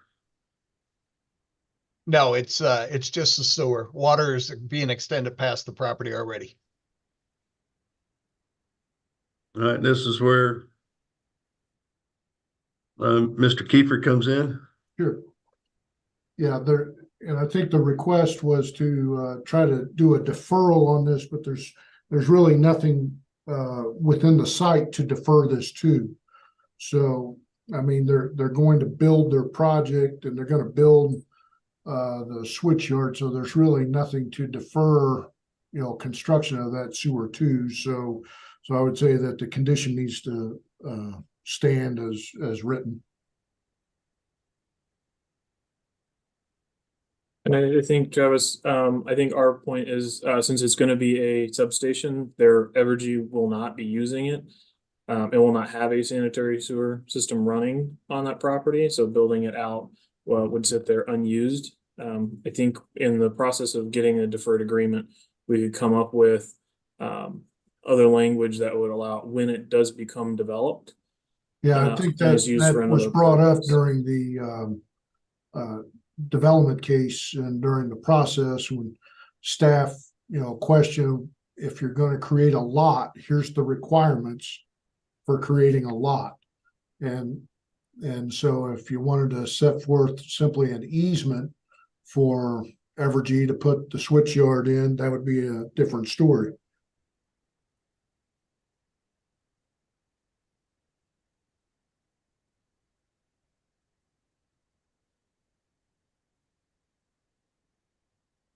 I guess we're just asking to be able to defer this until a time that it would actually be used. I think we understand the fact that a lot technically needs to have this a sanitary sewer servicing it. Right, David, you might be able saying to. There's nothing in the project that this isn't a multi-phased residential development here that you could tie some trigger to in the future. So there's really nothing to tie this to, because in the event that Evergy decided that they didn't want to use that, they could simply pull up stakes and not use it. You have a platted lot there. So another building could go in that place. So there's nothing that would come back to trigger that sanitary sewer going in. So that's, it's shown on the plans, it needs to remain on the plans, and there's nothing to really tie a deferral to this. And I think what we're hoping for is to be able to, in that agreement, to put in there that when they're developing and tie it to a building permit potentially for a future development other than Evergy's that would need that services or use the water or sewer services, that is when that trigger would be coming in. Then that way the city has something to tie it down to. And I think we could work that language out to get you guys comfortable that there's enough security in future developments, that property that would actually utilize the sanitary sewer system. I think that would be our hope, is to be able to tie it to the future development that would actually utilize the services. Right, but again, if that lot is platted now, there's nothing that's going to trigger that, because a building plan would not automatically be routed to the Land Development Division for review, which would actually look at the plans and issue the permit for a public sanitary sewer extension to be done up there. There's nothing that would trigger that in the future. So writing it in an agreement, you have to have something tangible that would go back through the process, like a change to the development plan or something that would trigger land development's involvement in this in order to make that a viable solution for this. So a deferral would simply not be a viable solution.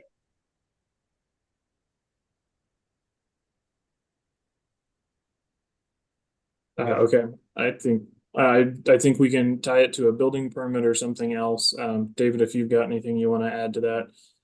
Yeah, the only thing I'd like to add, Jim, is what if the property was we get through the zoning process and we immediately combine the Evergy lot with the Evergy substation to the north, where it becomes a singular lot at that point?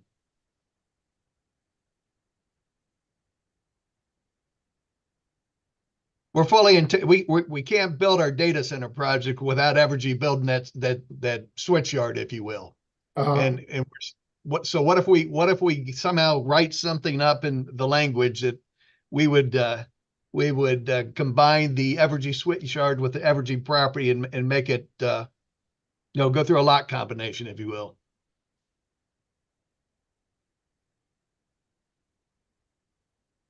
Well, again, yeah, that would only work. It would have to go through the platting process if a sanitary sewer extension was going to be done.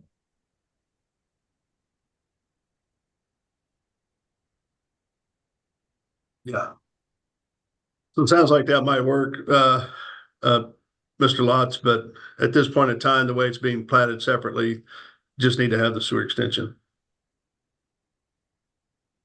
Well, I mean, if that changes in the future, I think that would change the condition then. Chair Crowell, do you mind if I chime in? Go ahead. So trying to understand the issue here. Travis, it seems like your concern is that if something happens in the future, whether it's 5 years or 50 years, that no one's going to be aware of this either secured or unsecured bond or agreement to build the sanitary sewer by the developer at this time. That's the concern. Yeah, just for point of clarity, there would be no unsecured deferral. If there was a deferral, it would have to be a secured deferral. Sure. And so and if there was, then we go back to what would the trigger be. So yes, you're accurate in that the identifiable trigger would be getting that back to someone in the Land Development Division that would be issuing the public infrastructure permits for this work.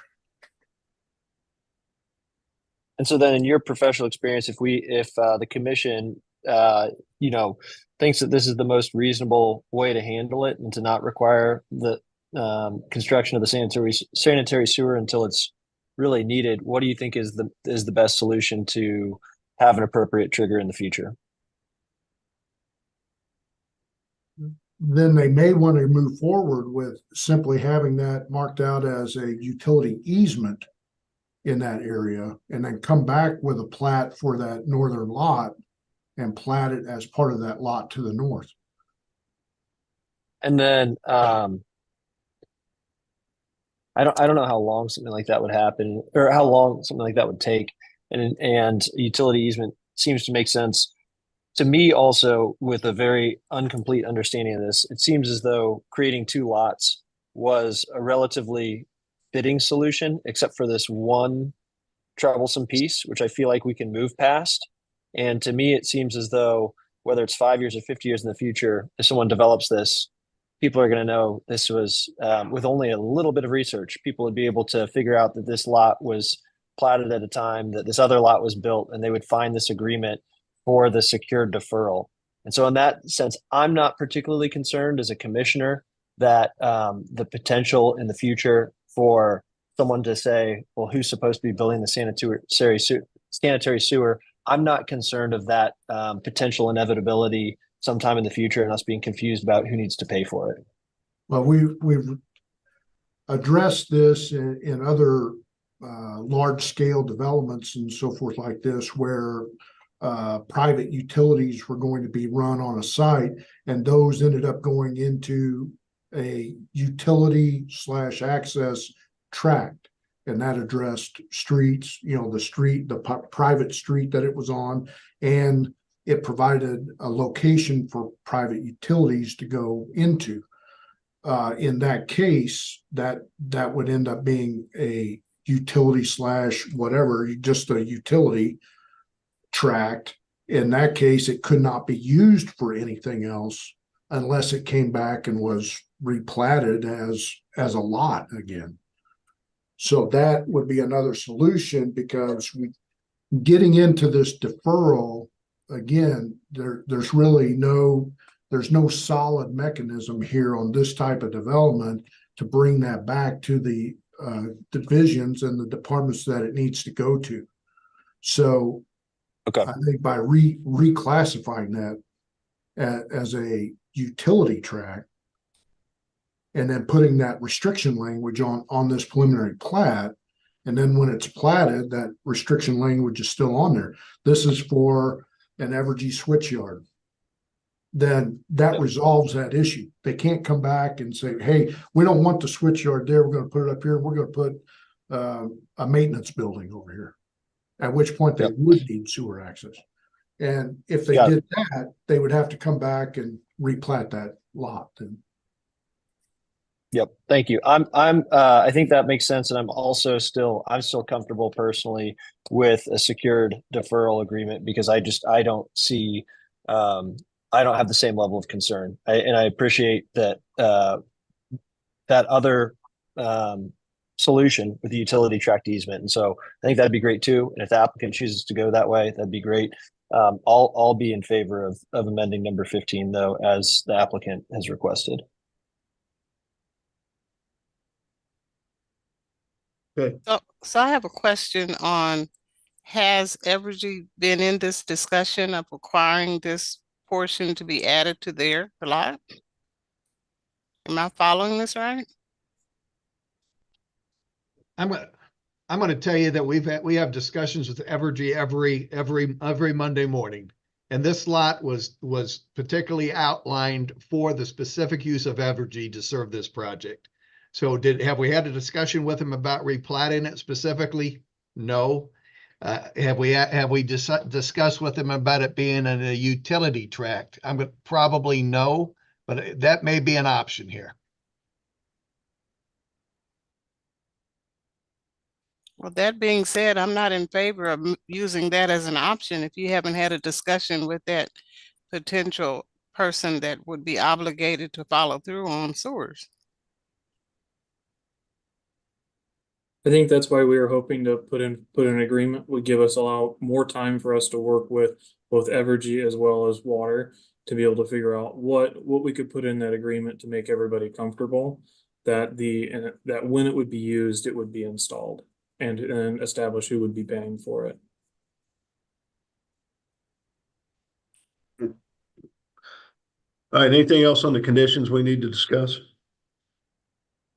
Just a question, Chair Crowell. I mean, do you feel comfortable moving forward with this, or are you thinking about a continuance until those items can be okay?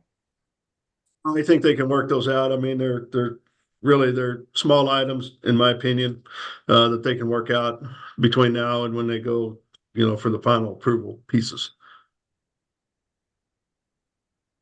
So do we need to put any type of wording into that? Certainly can, yeah. I would, not only that, I would like to go back to the trail piece, is making sure, I know they got an easement, but I think that needs to be implemented as, throughout the south boundary of the project as well. Okay.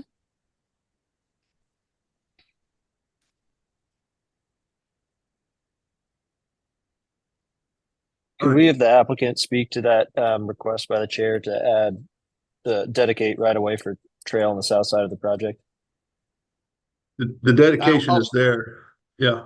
Go ahead. Yeah, the dedication is there. That's been the ask to this point, is simply to provide an easement for a future trail. The buildings that will be built adjacent to that future trail will happen, and they're not happening with the first building, and they're quite a bit away. The trail's quite a bit of ways from the first building, if you will. It may sit there with connection to nothing for a long period of time if it gets built out at first phase here. And also remember, this is going to be a secured facility, so they would have to walk up essentially 169 to be able to enter through the secured access place where they'd be able to go through security essentially. So it wouldn't be like they'd be able to walk straight off of the trail into one of the closest buildings. And Jim is referring to the people that'll be working here. That trail will be outside an exterior fence that'll wrap this property. For the future trail use in that area. Yeah, that's correct.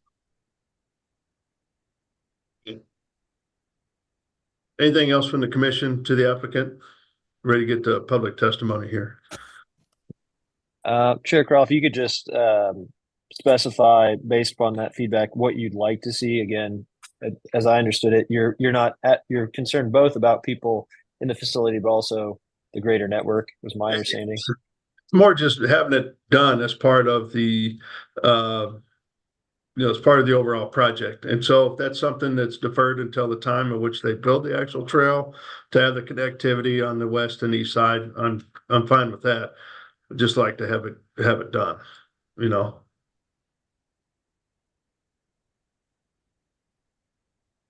All right, so at this time, let's go ahead and open it up for public testimony. If there's anybody out there that would like to speak regarding docket item number 4, please raise your hand and you'll be called upon.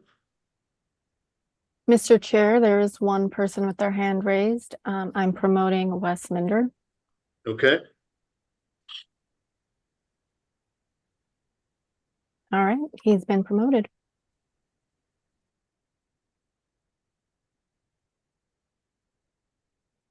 As you take yourself off mute, you might turn your camera on and state your name and address for the record.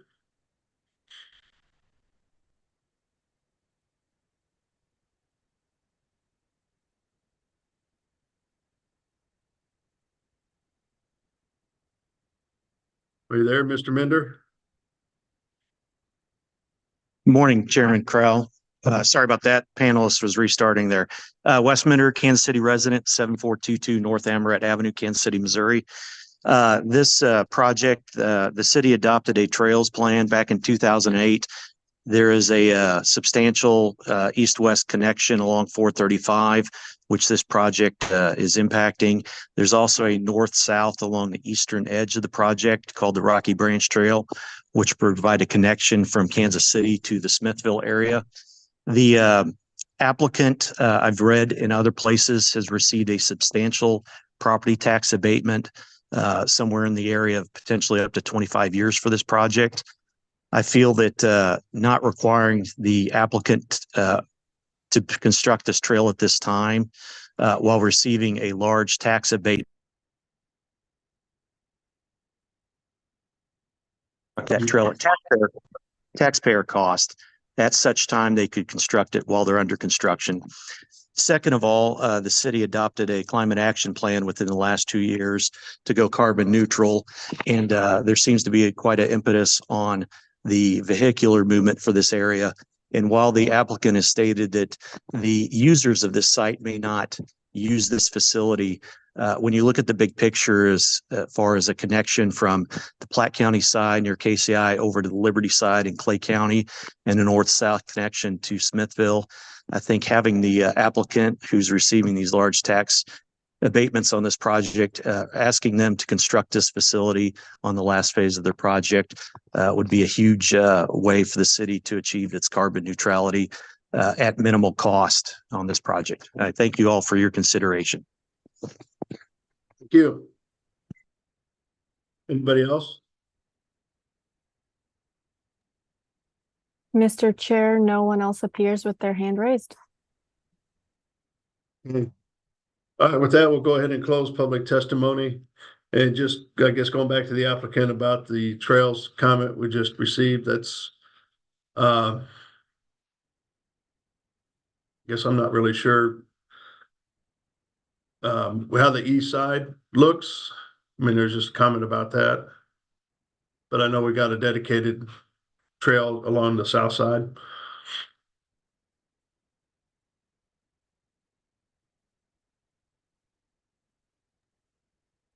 David, are you able to speak to that? It looks like you're muted. Yes. Be honest with you, nobody's ever indicated anything about needing a trail along the west or east property lines. It's always been across the frontage of I-435. That was consistent with the prior plan that was approved in 2022. Okay.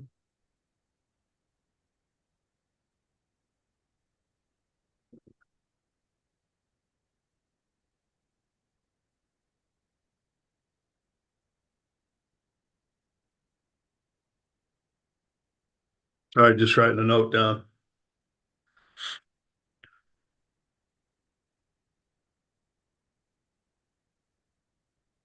Okay. So I guess kind of got through it. We've gone through public testimony now. Anything else to add from the applicant standpoint before we speak amongst the commission? I don't have anything else to add. I don't know whether Jim McClure does or not.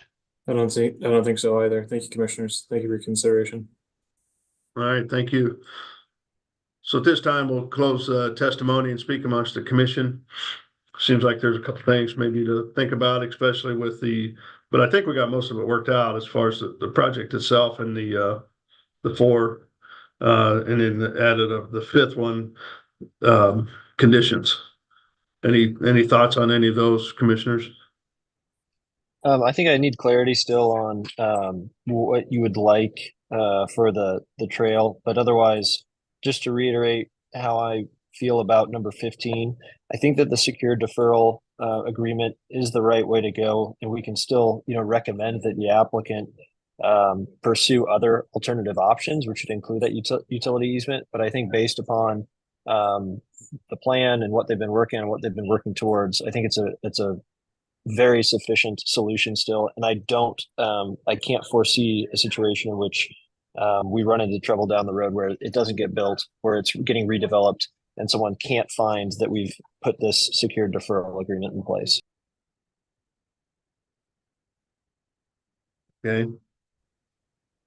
So your statement would be a secured deferral or other options as agreed upon by the applicant and water services? Exactly.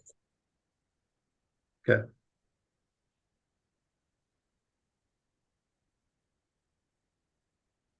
So do we need to address this new question or concern regarding the trails access on the south and west that was just brought up?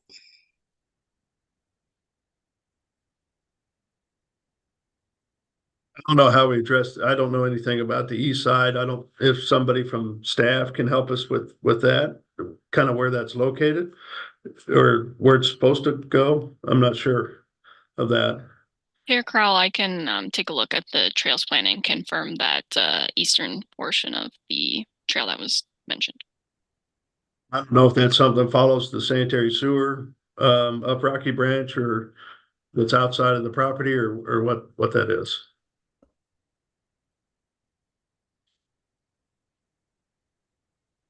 Are you looking at that now? I'm pulling it up. I'm trying to recall, but I don't want to misspeak that the trail on the eastern side of the property may have been outside of the parcel limitation, so it may follow Rocky Branch Creek on the western side of the stream there, but it might be located outside of the property that is under discussion right now, but I can double check that.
While Genevieve is looking that up, are there any other clarifications on conditions that we need to discuss?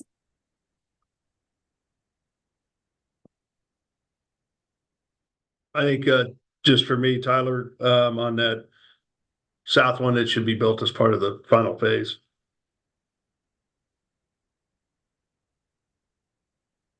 Knowing that that final phase might be a ways down the line. Correct.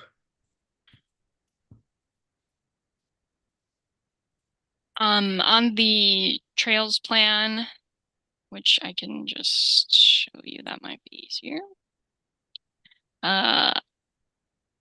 Honestly, so it's clear that the trail, this green line here, follows on the western side of the stream. However, I think I do recall from the previous iteration of this project that that applicant at the time had identified, or perhaps it was a long range plan, there was discussion about whether or not the limitations of the trail had fallen outside of the property owned by the applicant. At some point in time, this was discussed between the applicant and staff. In the previous 2022 version, in this version, we only discuss continuing providing the same easement for the trail at the southern portion that was provided in the previously approved plan. So that's been taken out then as part from the 2022 to the 2024 plan then? No, nothing has been taken out. The easement has been provided the same way. I'm just recalling some conversation about this, and honestly, the plan is just unclear on the exact location, east, how far west of the stream that this green dotted line is located and who is responsible for it.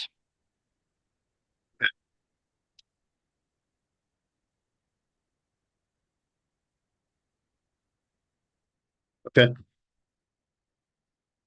So that might be something that still needs some discussion then between staff and the applicant. Mhm.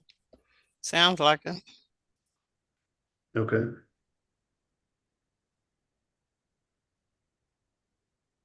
All right. Any other thoughts from the commission? As I understand that trail, because it might be, as I was understanding it, it might be to the east of this property, and so it is not. Yeah. Okay. Great. But it's on their property, right? Outside their property. It's outside of their property? Yeah, to the east. Okay. Okay, then Chair Crowell, if you're ready for it, I'll go ahead and make the motion. Okay. Okay. I move to approve docket item number 4 with conditions with the following amendments. So amending condition number 7 to list that it's for adding the words visible from public right of way shall be screened, just to clarify. And then condition number 9, we are going to strike. Condition number 13 will list to the extent required by Public Works Department unless otherwise waived prior to the request for ordinance.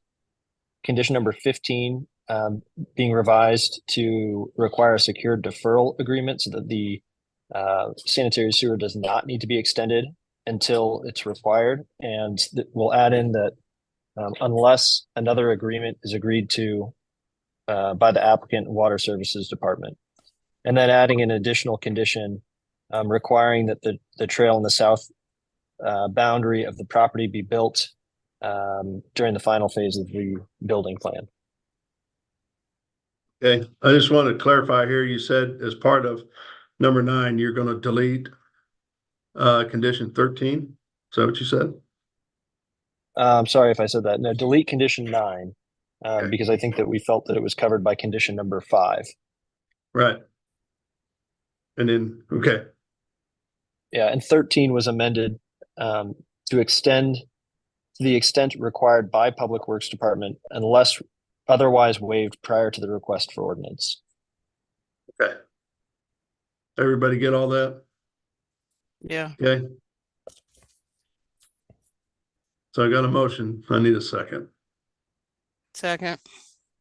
So I've got a motion and a second for approval of docket item number 4 with conditions stating, but amending condition 7, removing condition 9, amending 13 with language and number 15. And then adding the new condition And then about adding construction of the trail. Yep, so that would be new condition number whatever, 40.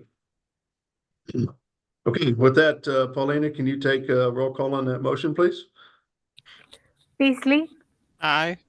Crowell, Aye. Anders, Aye. Hasek, Aye. Hill, Aye.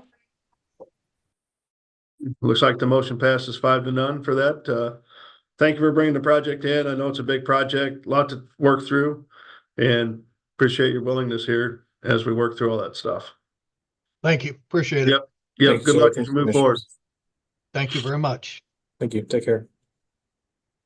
All right, is everybody doing okay? Do we need a quick break or no? Keep moving? Keep moving. All right. With All that, right. let's move. We got 2 left. So docket item number 5, please. Okay, docket item number 5 is case number CPC 2023-00158, a request to approve a rezoning from District B3-2 to District M1-1 on about 6 acres generally located at 7780 East US 40 Highway. And Justin Smith is the staff planner. Thanks, Larissa. Good morning, Chairman Crowell and fellow commissioners. Let me share my screen. Can everybody see my screen? Yep.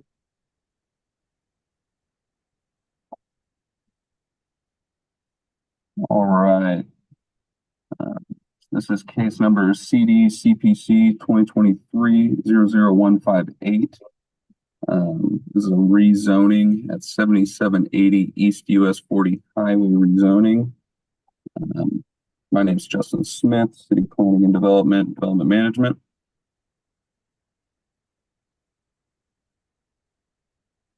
The subject site is located just north of 435 and I-70, and it's located within the Riverfront Industrial Area Plan. As you can see on the screen, the current zoning is split down. We're not seeing the slides advance. You don't see that? No, it's still on your title page. Must be that new computer.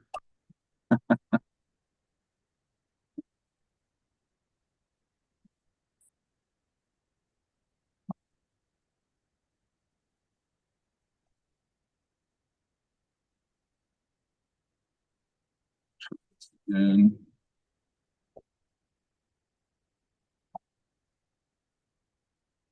how about now? We see the title page, but hasn't advanced to the next page.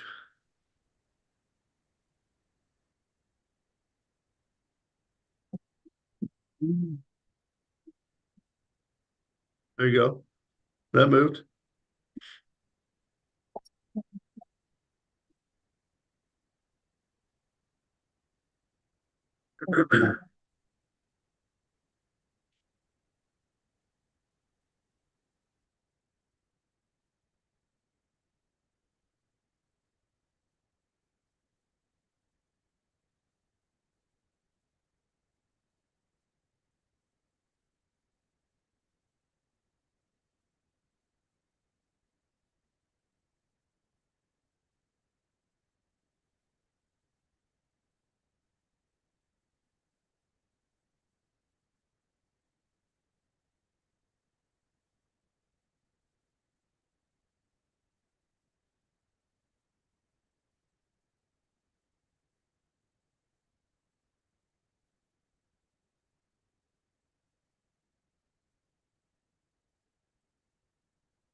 All right, how we doing? He is going to try a different method of sharing his screen. Okay.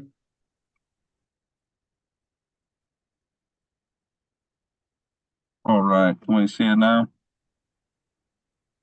So far, yes. There we go. All right, sorry about that. So the location is just north of 435 and I-70, located in the Riverfront Industrial Area Plan. The site is just north of Highway 40. As you can see from that red line right there, it is split zoned. The southern half is B3-2, and they would like to rezone it to all be M1-5. The area plan supports this as the future land use is light industrial. The site is roughly 6 acres. This will allow for a future development. Outdoor storage type use is proposed, and that does match the riverfront industrial area plan. So here is a site. Here's a picture of the site as of October 2023. This is a site looking west and a site looking east on US Highway 40. And highlighted is just to confirm that the area plan does match the proposed zoning change. And with that, I can take any questions. Okay, any questions from the commission to city staff regarding docket item number 5? So this is straight rezoning. We're not requiring any improvements to the site. Not at this time. With that proposed use, there will be a special use permit, and at that time, that will be required. Okay, thank you. Mm-hmm. Any other questions? Well, let's bring in the applicant then, if the applicant's available. I am promoting Andrew Fisher.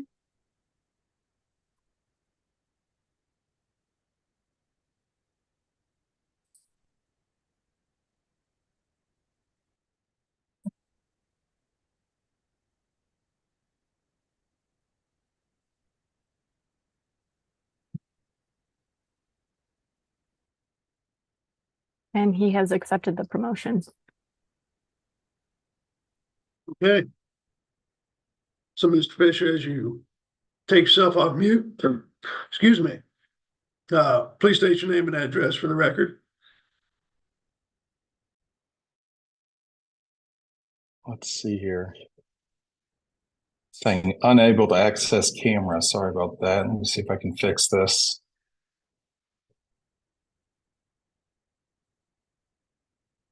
Settings, privacy. Let's go ahead and go without it if you don't mind. Sorry about that. There's some setting that's limiting me. Good morning, Mr. Chairman, Commissioners. Andrew Fisher with FWI. Overall, I mean, our plan is to remove the trash, debris, junk cars, and clean up the site and promote more professional use. As Justin said, the front portion, it's a split zoning with a B3-2, and we'd like to change the whole 6-acre site to M1-5. Okay. Any questions from the commission to the applicant? No, he said the magic words. Clean up the site and do a different use. Yeah, I'm exactly. good. Uh-huh. Okay, if there's no more questions for the applicant, let's go ahead and open it up for public testimony. If there's anybody out there that would like to speak regarding docket item number 5, please raise your hand and you'll be called upon. Mr. Chair, no one appears with their hand raised. Okay, so we'll go ahead and close public testimony then. Anything else to add on this project, Mr. Fisher? Not at this time, Mr. Chairman. Okay, so we'll close testimony and speak amongst the commission. If there's nothing to discuss, I'll take a motion, please. Chair Crowley, move to approve docket item number 5 without conditions. Second. We have a motion and a second for approval of docket item number 5 without conditions. Paulina, can you take roll call on that motion, please? Beasley, Aye. Crowell, Enders, Aye. Hasek, Aye. Hill. Aye. Okay, it looks like the motion passes 5-0. So appreciate this, Mr. Fisher, and good luck with your project here. Thank you, everyone. Have a good day. All right, let's move on to number 6, please. Okay, docket item number 6 is case number SUP 2023-00051, a request to approve a special use permit for an extension of the Research College of Nursing and HCA Healthcare on about 26.7 acres, generally located at the southwest corner of East Meyer Boulevard and Hospital Access Road. And I'm the staff planner for this application, so I will share my screen.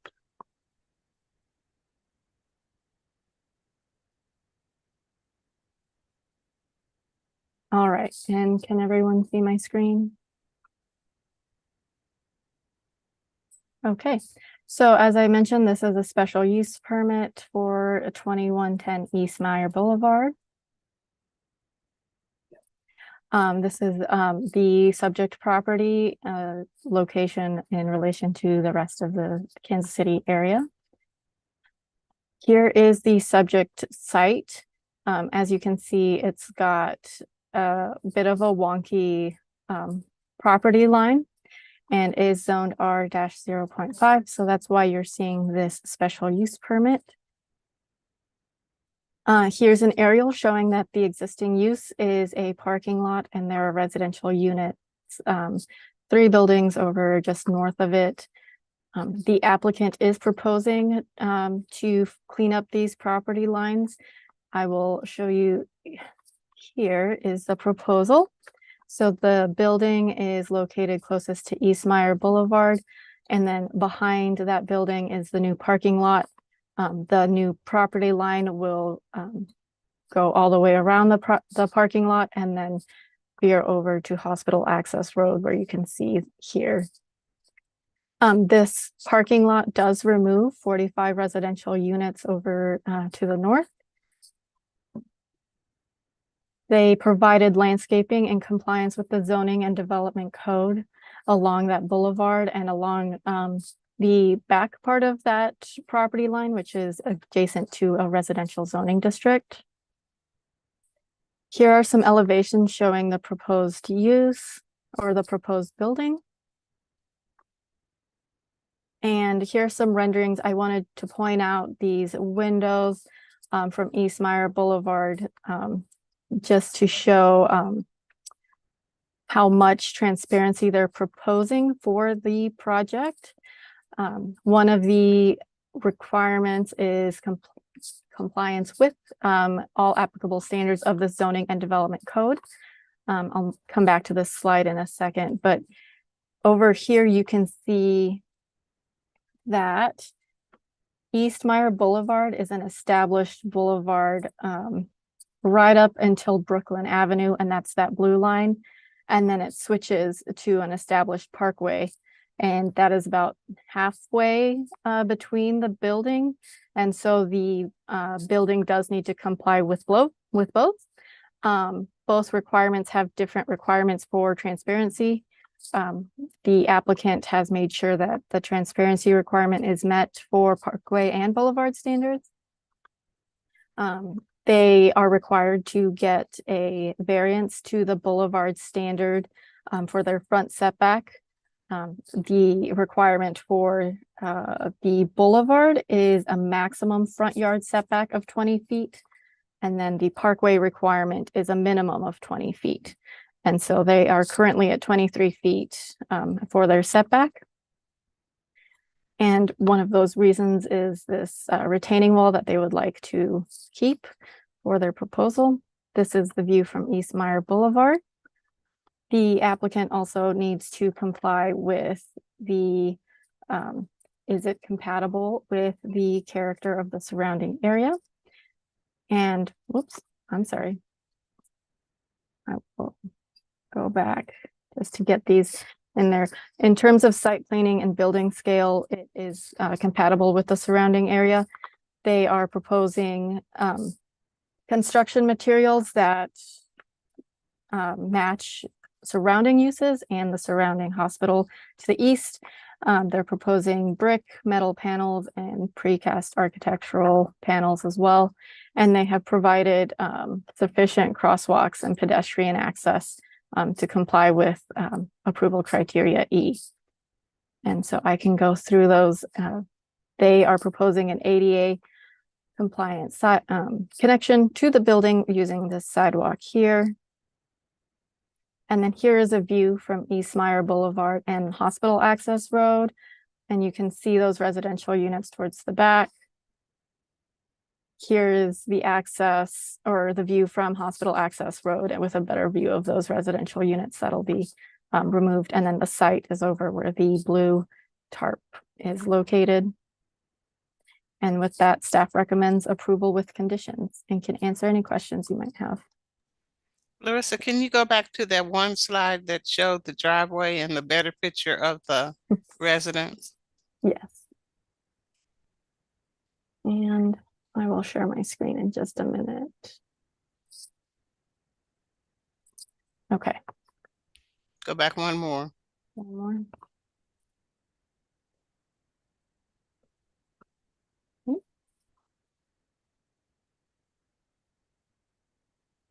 Is this driveway across from that roundabout?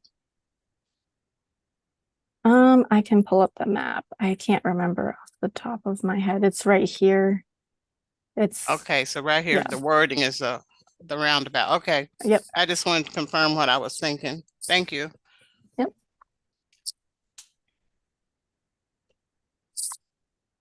Any other questions from commissioners to city staff? Which of the requirements is more stringent, the parks or the public works on this transparency?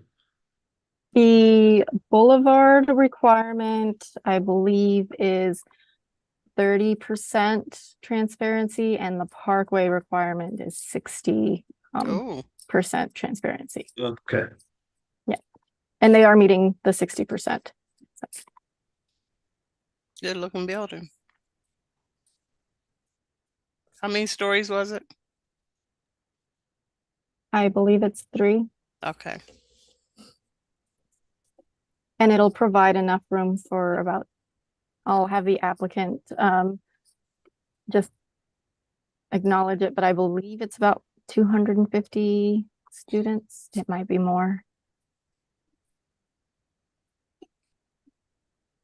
So are they going to replace the housing? I don't believe so.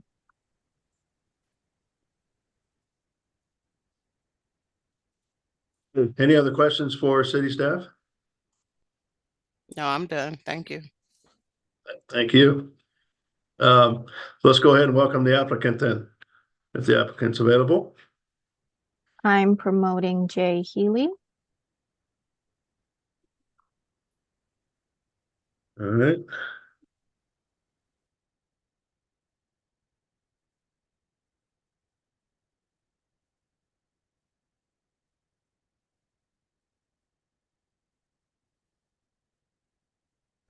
This is Jay Healy with GBA.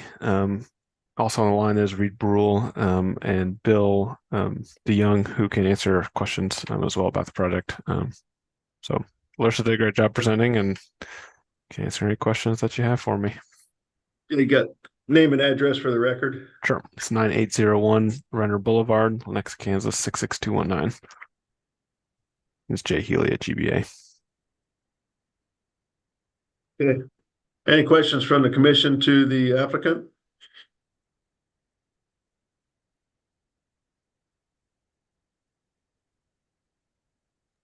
I've got one here. So there's a pretty substantial area that's dedicated to surface parking. Was a structured parking considered for this? Not to my knowledge, I don't think so. Just from a cost perspective. So that decision was purely for cost? Yes, I believe so.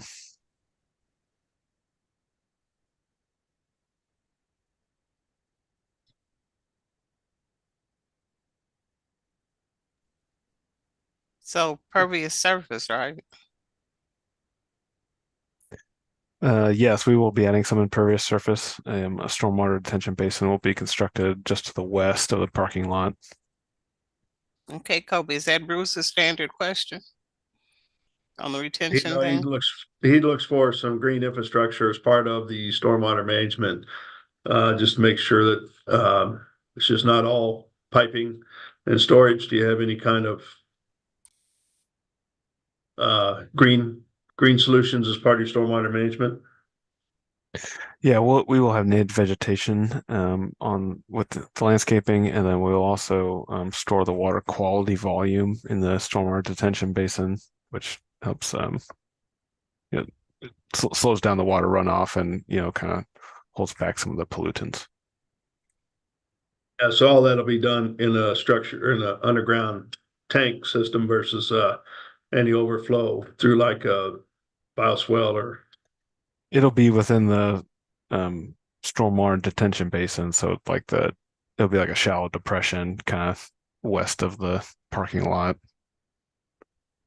Okay. So it won't permanently hold water. It just temporarily store the water.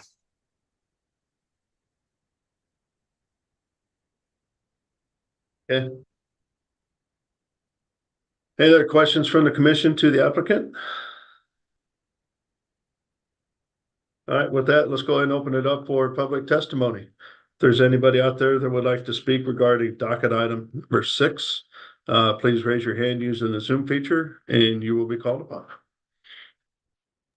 Mr. Chair, it does not appear that anyone has their hand raised for public comments. Okay, so we'll go ahead and close public testimony then. Anything else to add, applicants on this project? Nothing for me. Thank you. Okay, so we'll go ahead and close testimony then and speak amongst the commission. If there's nothing to discuss, then I'll take a motion, please.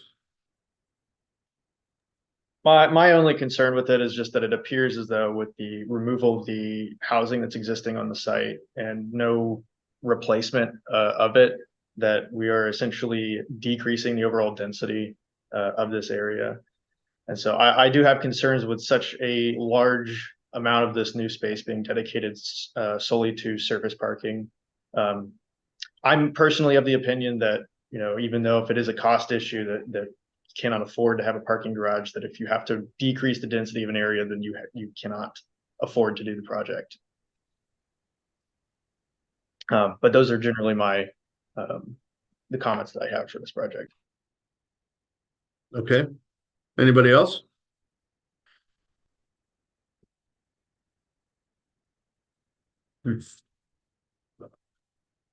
I'll go ahead and make the motion then. Yes. Okay. Chair Crowell, I move to approve docket item number 6 with conditions.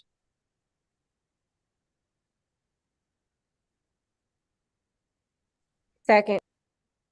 We've got a motion and a second for approval of docket item number 6 with conditions stated. Paulina, can you take roll call on that motion, please? Beasley, Aye. Crowell, Aye. Enders, Aye. Hasek, Nay. Hill. Aye. Yeah, it looks like the motion passes 4-1 then. Appreciate you bringing it in. Good luck moving forward. All right, with that, I think we made it through our docketed items for the day. And then, so a couple things wanted to clarify with the commission. So our next meeting is on February 4. February 6th. 6th. Yep. Okay, and I understand that that might be a vote day. Correct. Well, anybody, so we're trying to make sure we got enough people for the meeting and just seeing if a couple of you will be working that day, the polls. You mean we have an election February 4th or 6th? I think I there's, thought the next one was April 2nd. It is listed on the calendar as a potential election day. Yeah, Let me it is a check. potential election day. I don't know if there are actually issues on the ballot. It's the February date can only be used for bond issues. So I don't know of any issues, but it is a potential. yeah, I don't know of any issues either. I'll be here. Okay. Commissioner Hasek, are you going to be available on the 4th or 6th? Sorry. I believe so. Okay. Commissioner Hill. I'll be Okay. available. Well, I think, I'm typically not, but I haven't heard anything on February. It's just been April, so I do plan to be here. Sounds good. Sorry about that. It's okay. And then I think the other item, Larissa, was We would like to group get a picture? picture of all CPC commissioners. And we have Ryan Rambush on the call. I'll let him explain how he would like you to get this picture taken. And I'll turn my camera off since it's just for commissioners. Oh, Lord have mercy.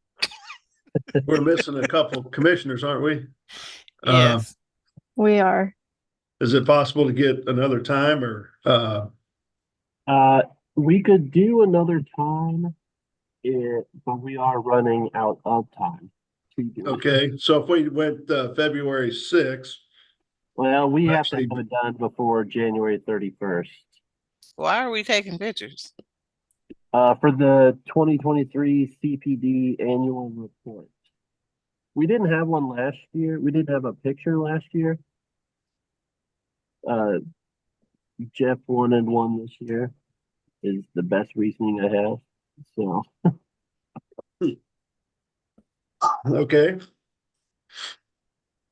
So if you don't want to do it today and you want to try to do it later this week and get the rest of the commissioners on here, I'm fine with that. But we kind of have to have it done by the end of this week. yeah, I would like to be able to have all the commissioners available in the picture. So I think we're missing at least one. Maybe two. Missing two. I think we're missing two. Or do you want us to send like headshots versus, If you still have headshots, yeah, that would be. I could stitch them all together and make a collage out of it. That would work too. Okay. I think that'd be best if we can just send all the commissioners request to send a headshot by X date. Okay. I think that'd work better, wouldn't it, Larissa? Yeah, I can get that email out by the end of today. Thank Okay. you. Because I doubt Tyler wants us all to see Thank you, his Coco. thought board behind him, you know. Perfect. Thanks, everybody. Right. All right. Do that. Sounds good. We send it to. You can respond to the email once I send it out. Okay. Yep. Sounds good. Anything else? I have nothing else to add for today.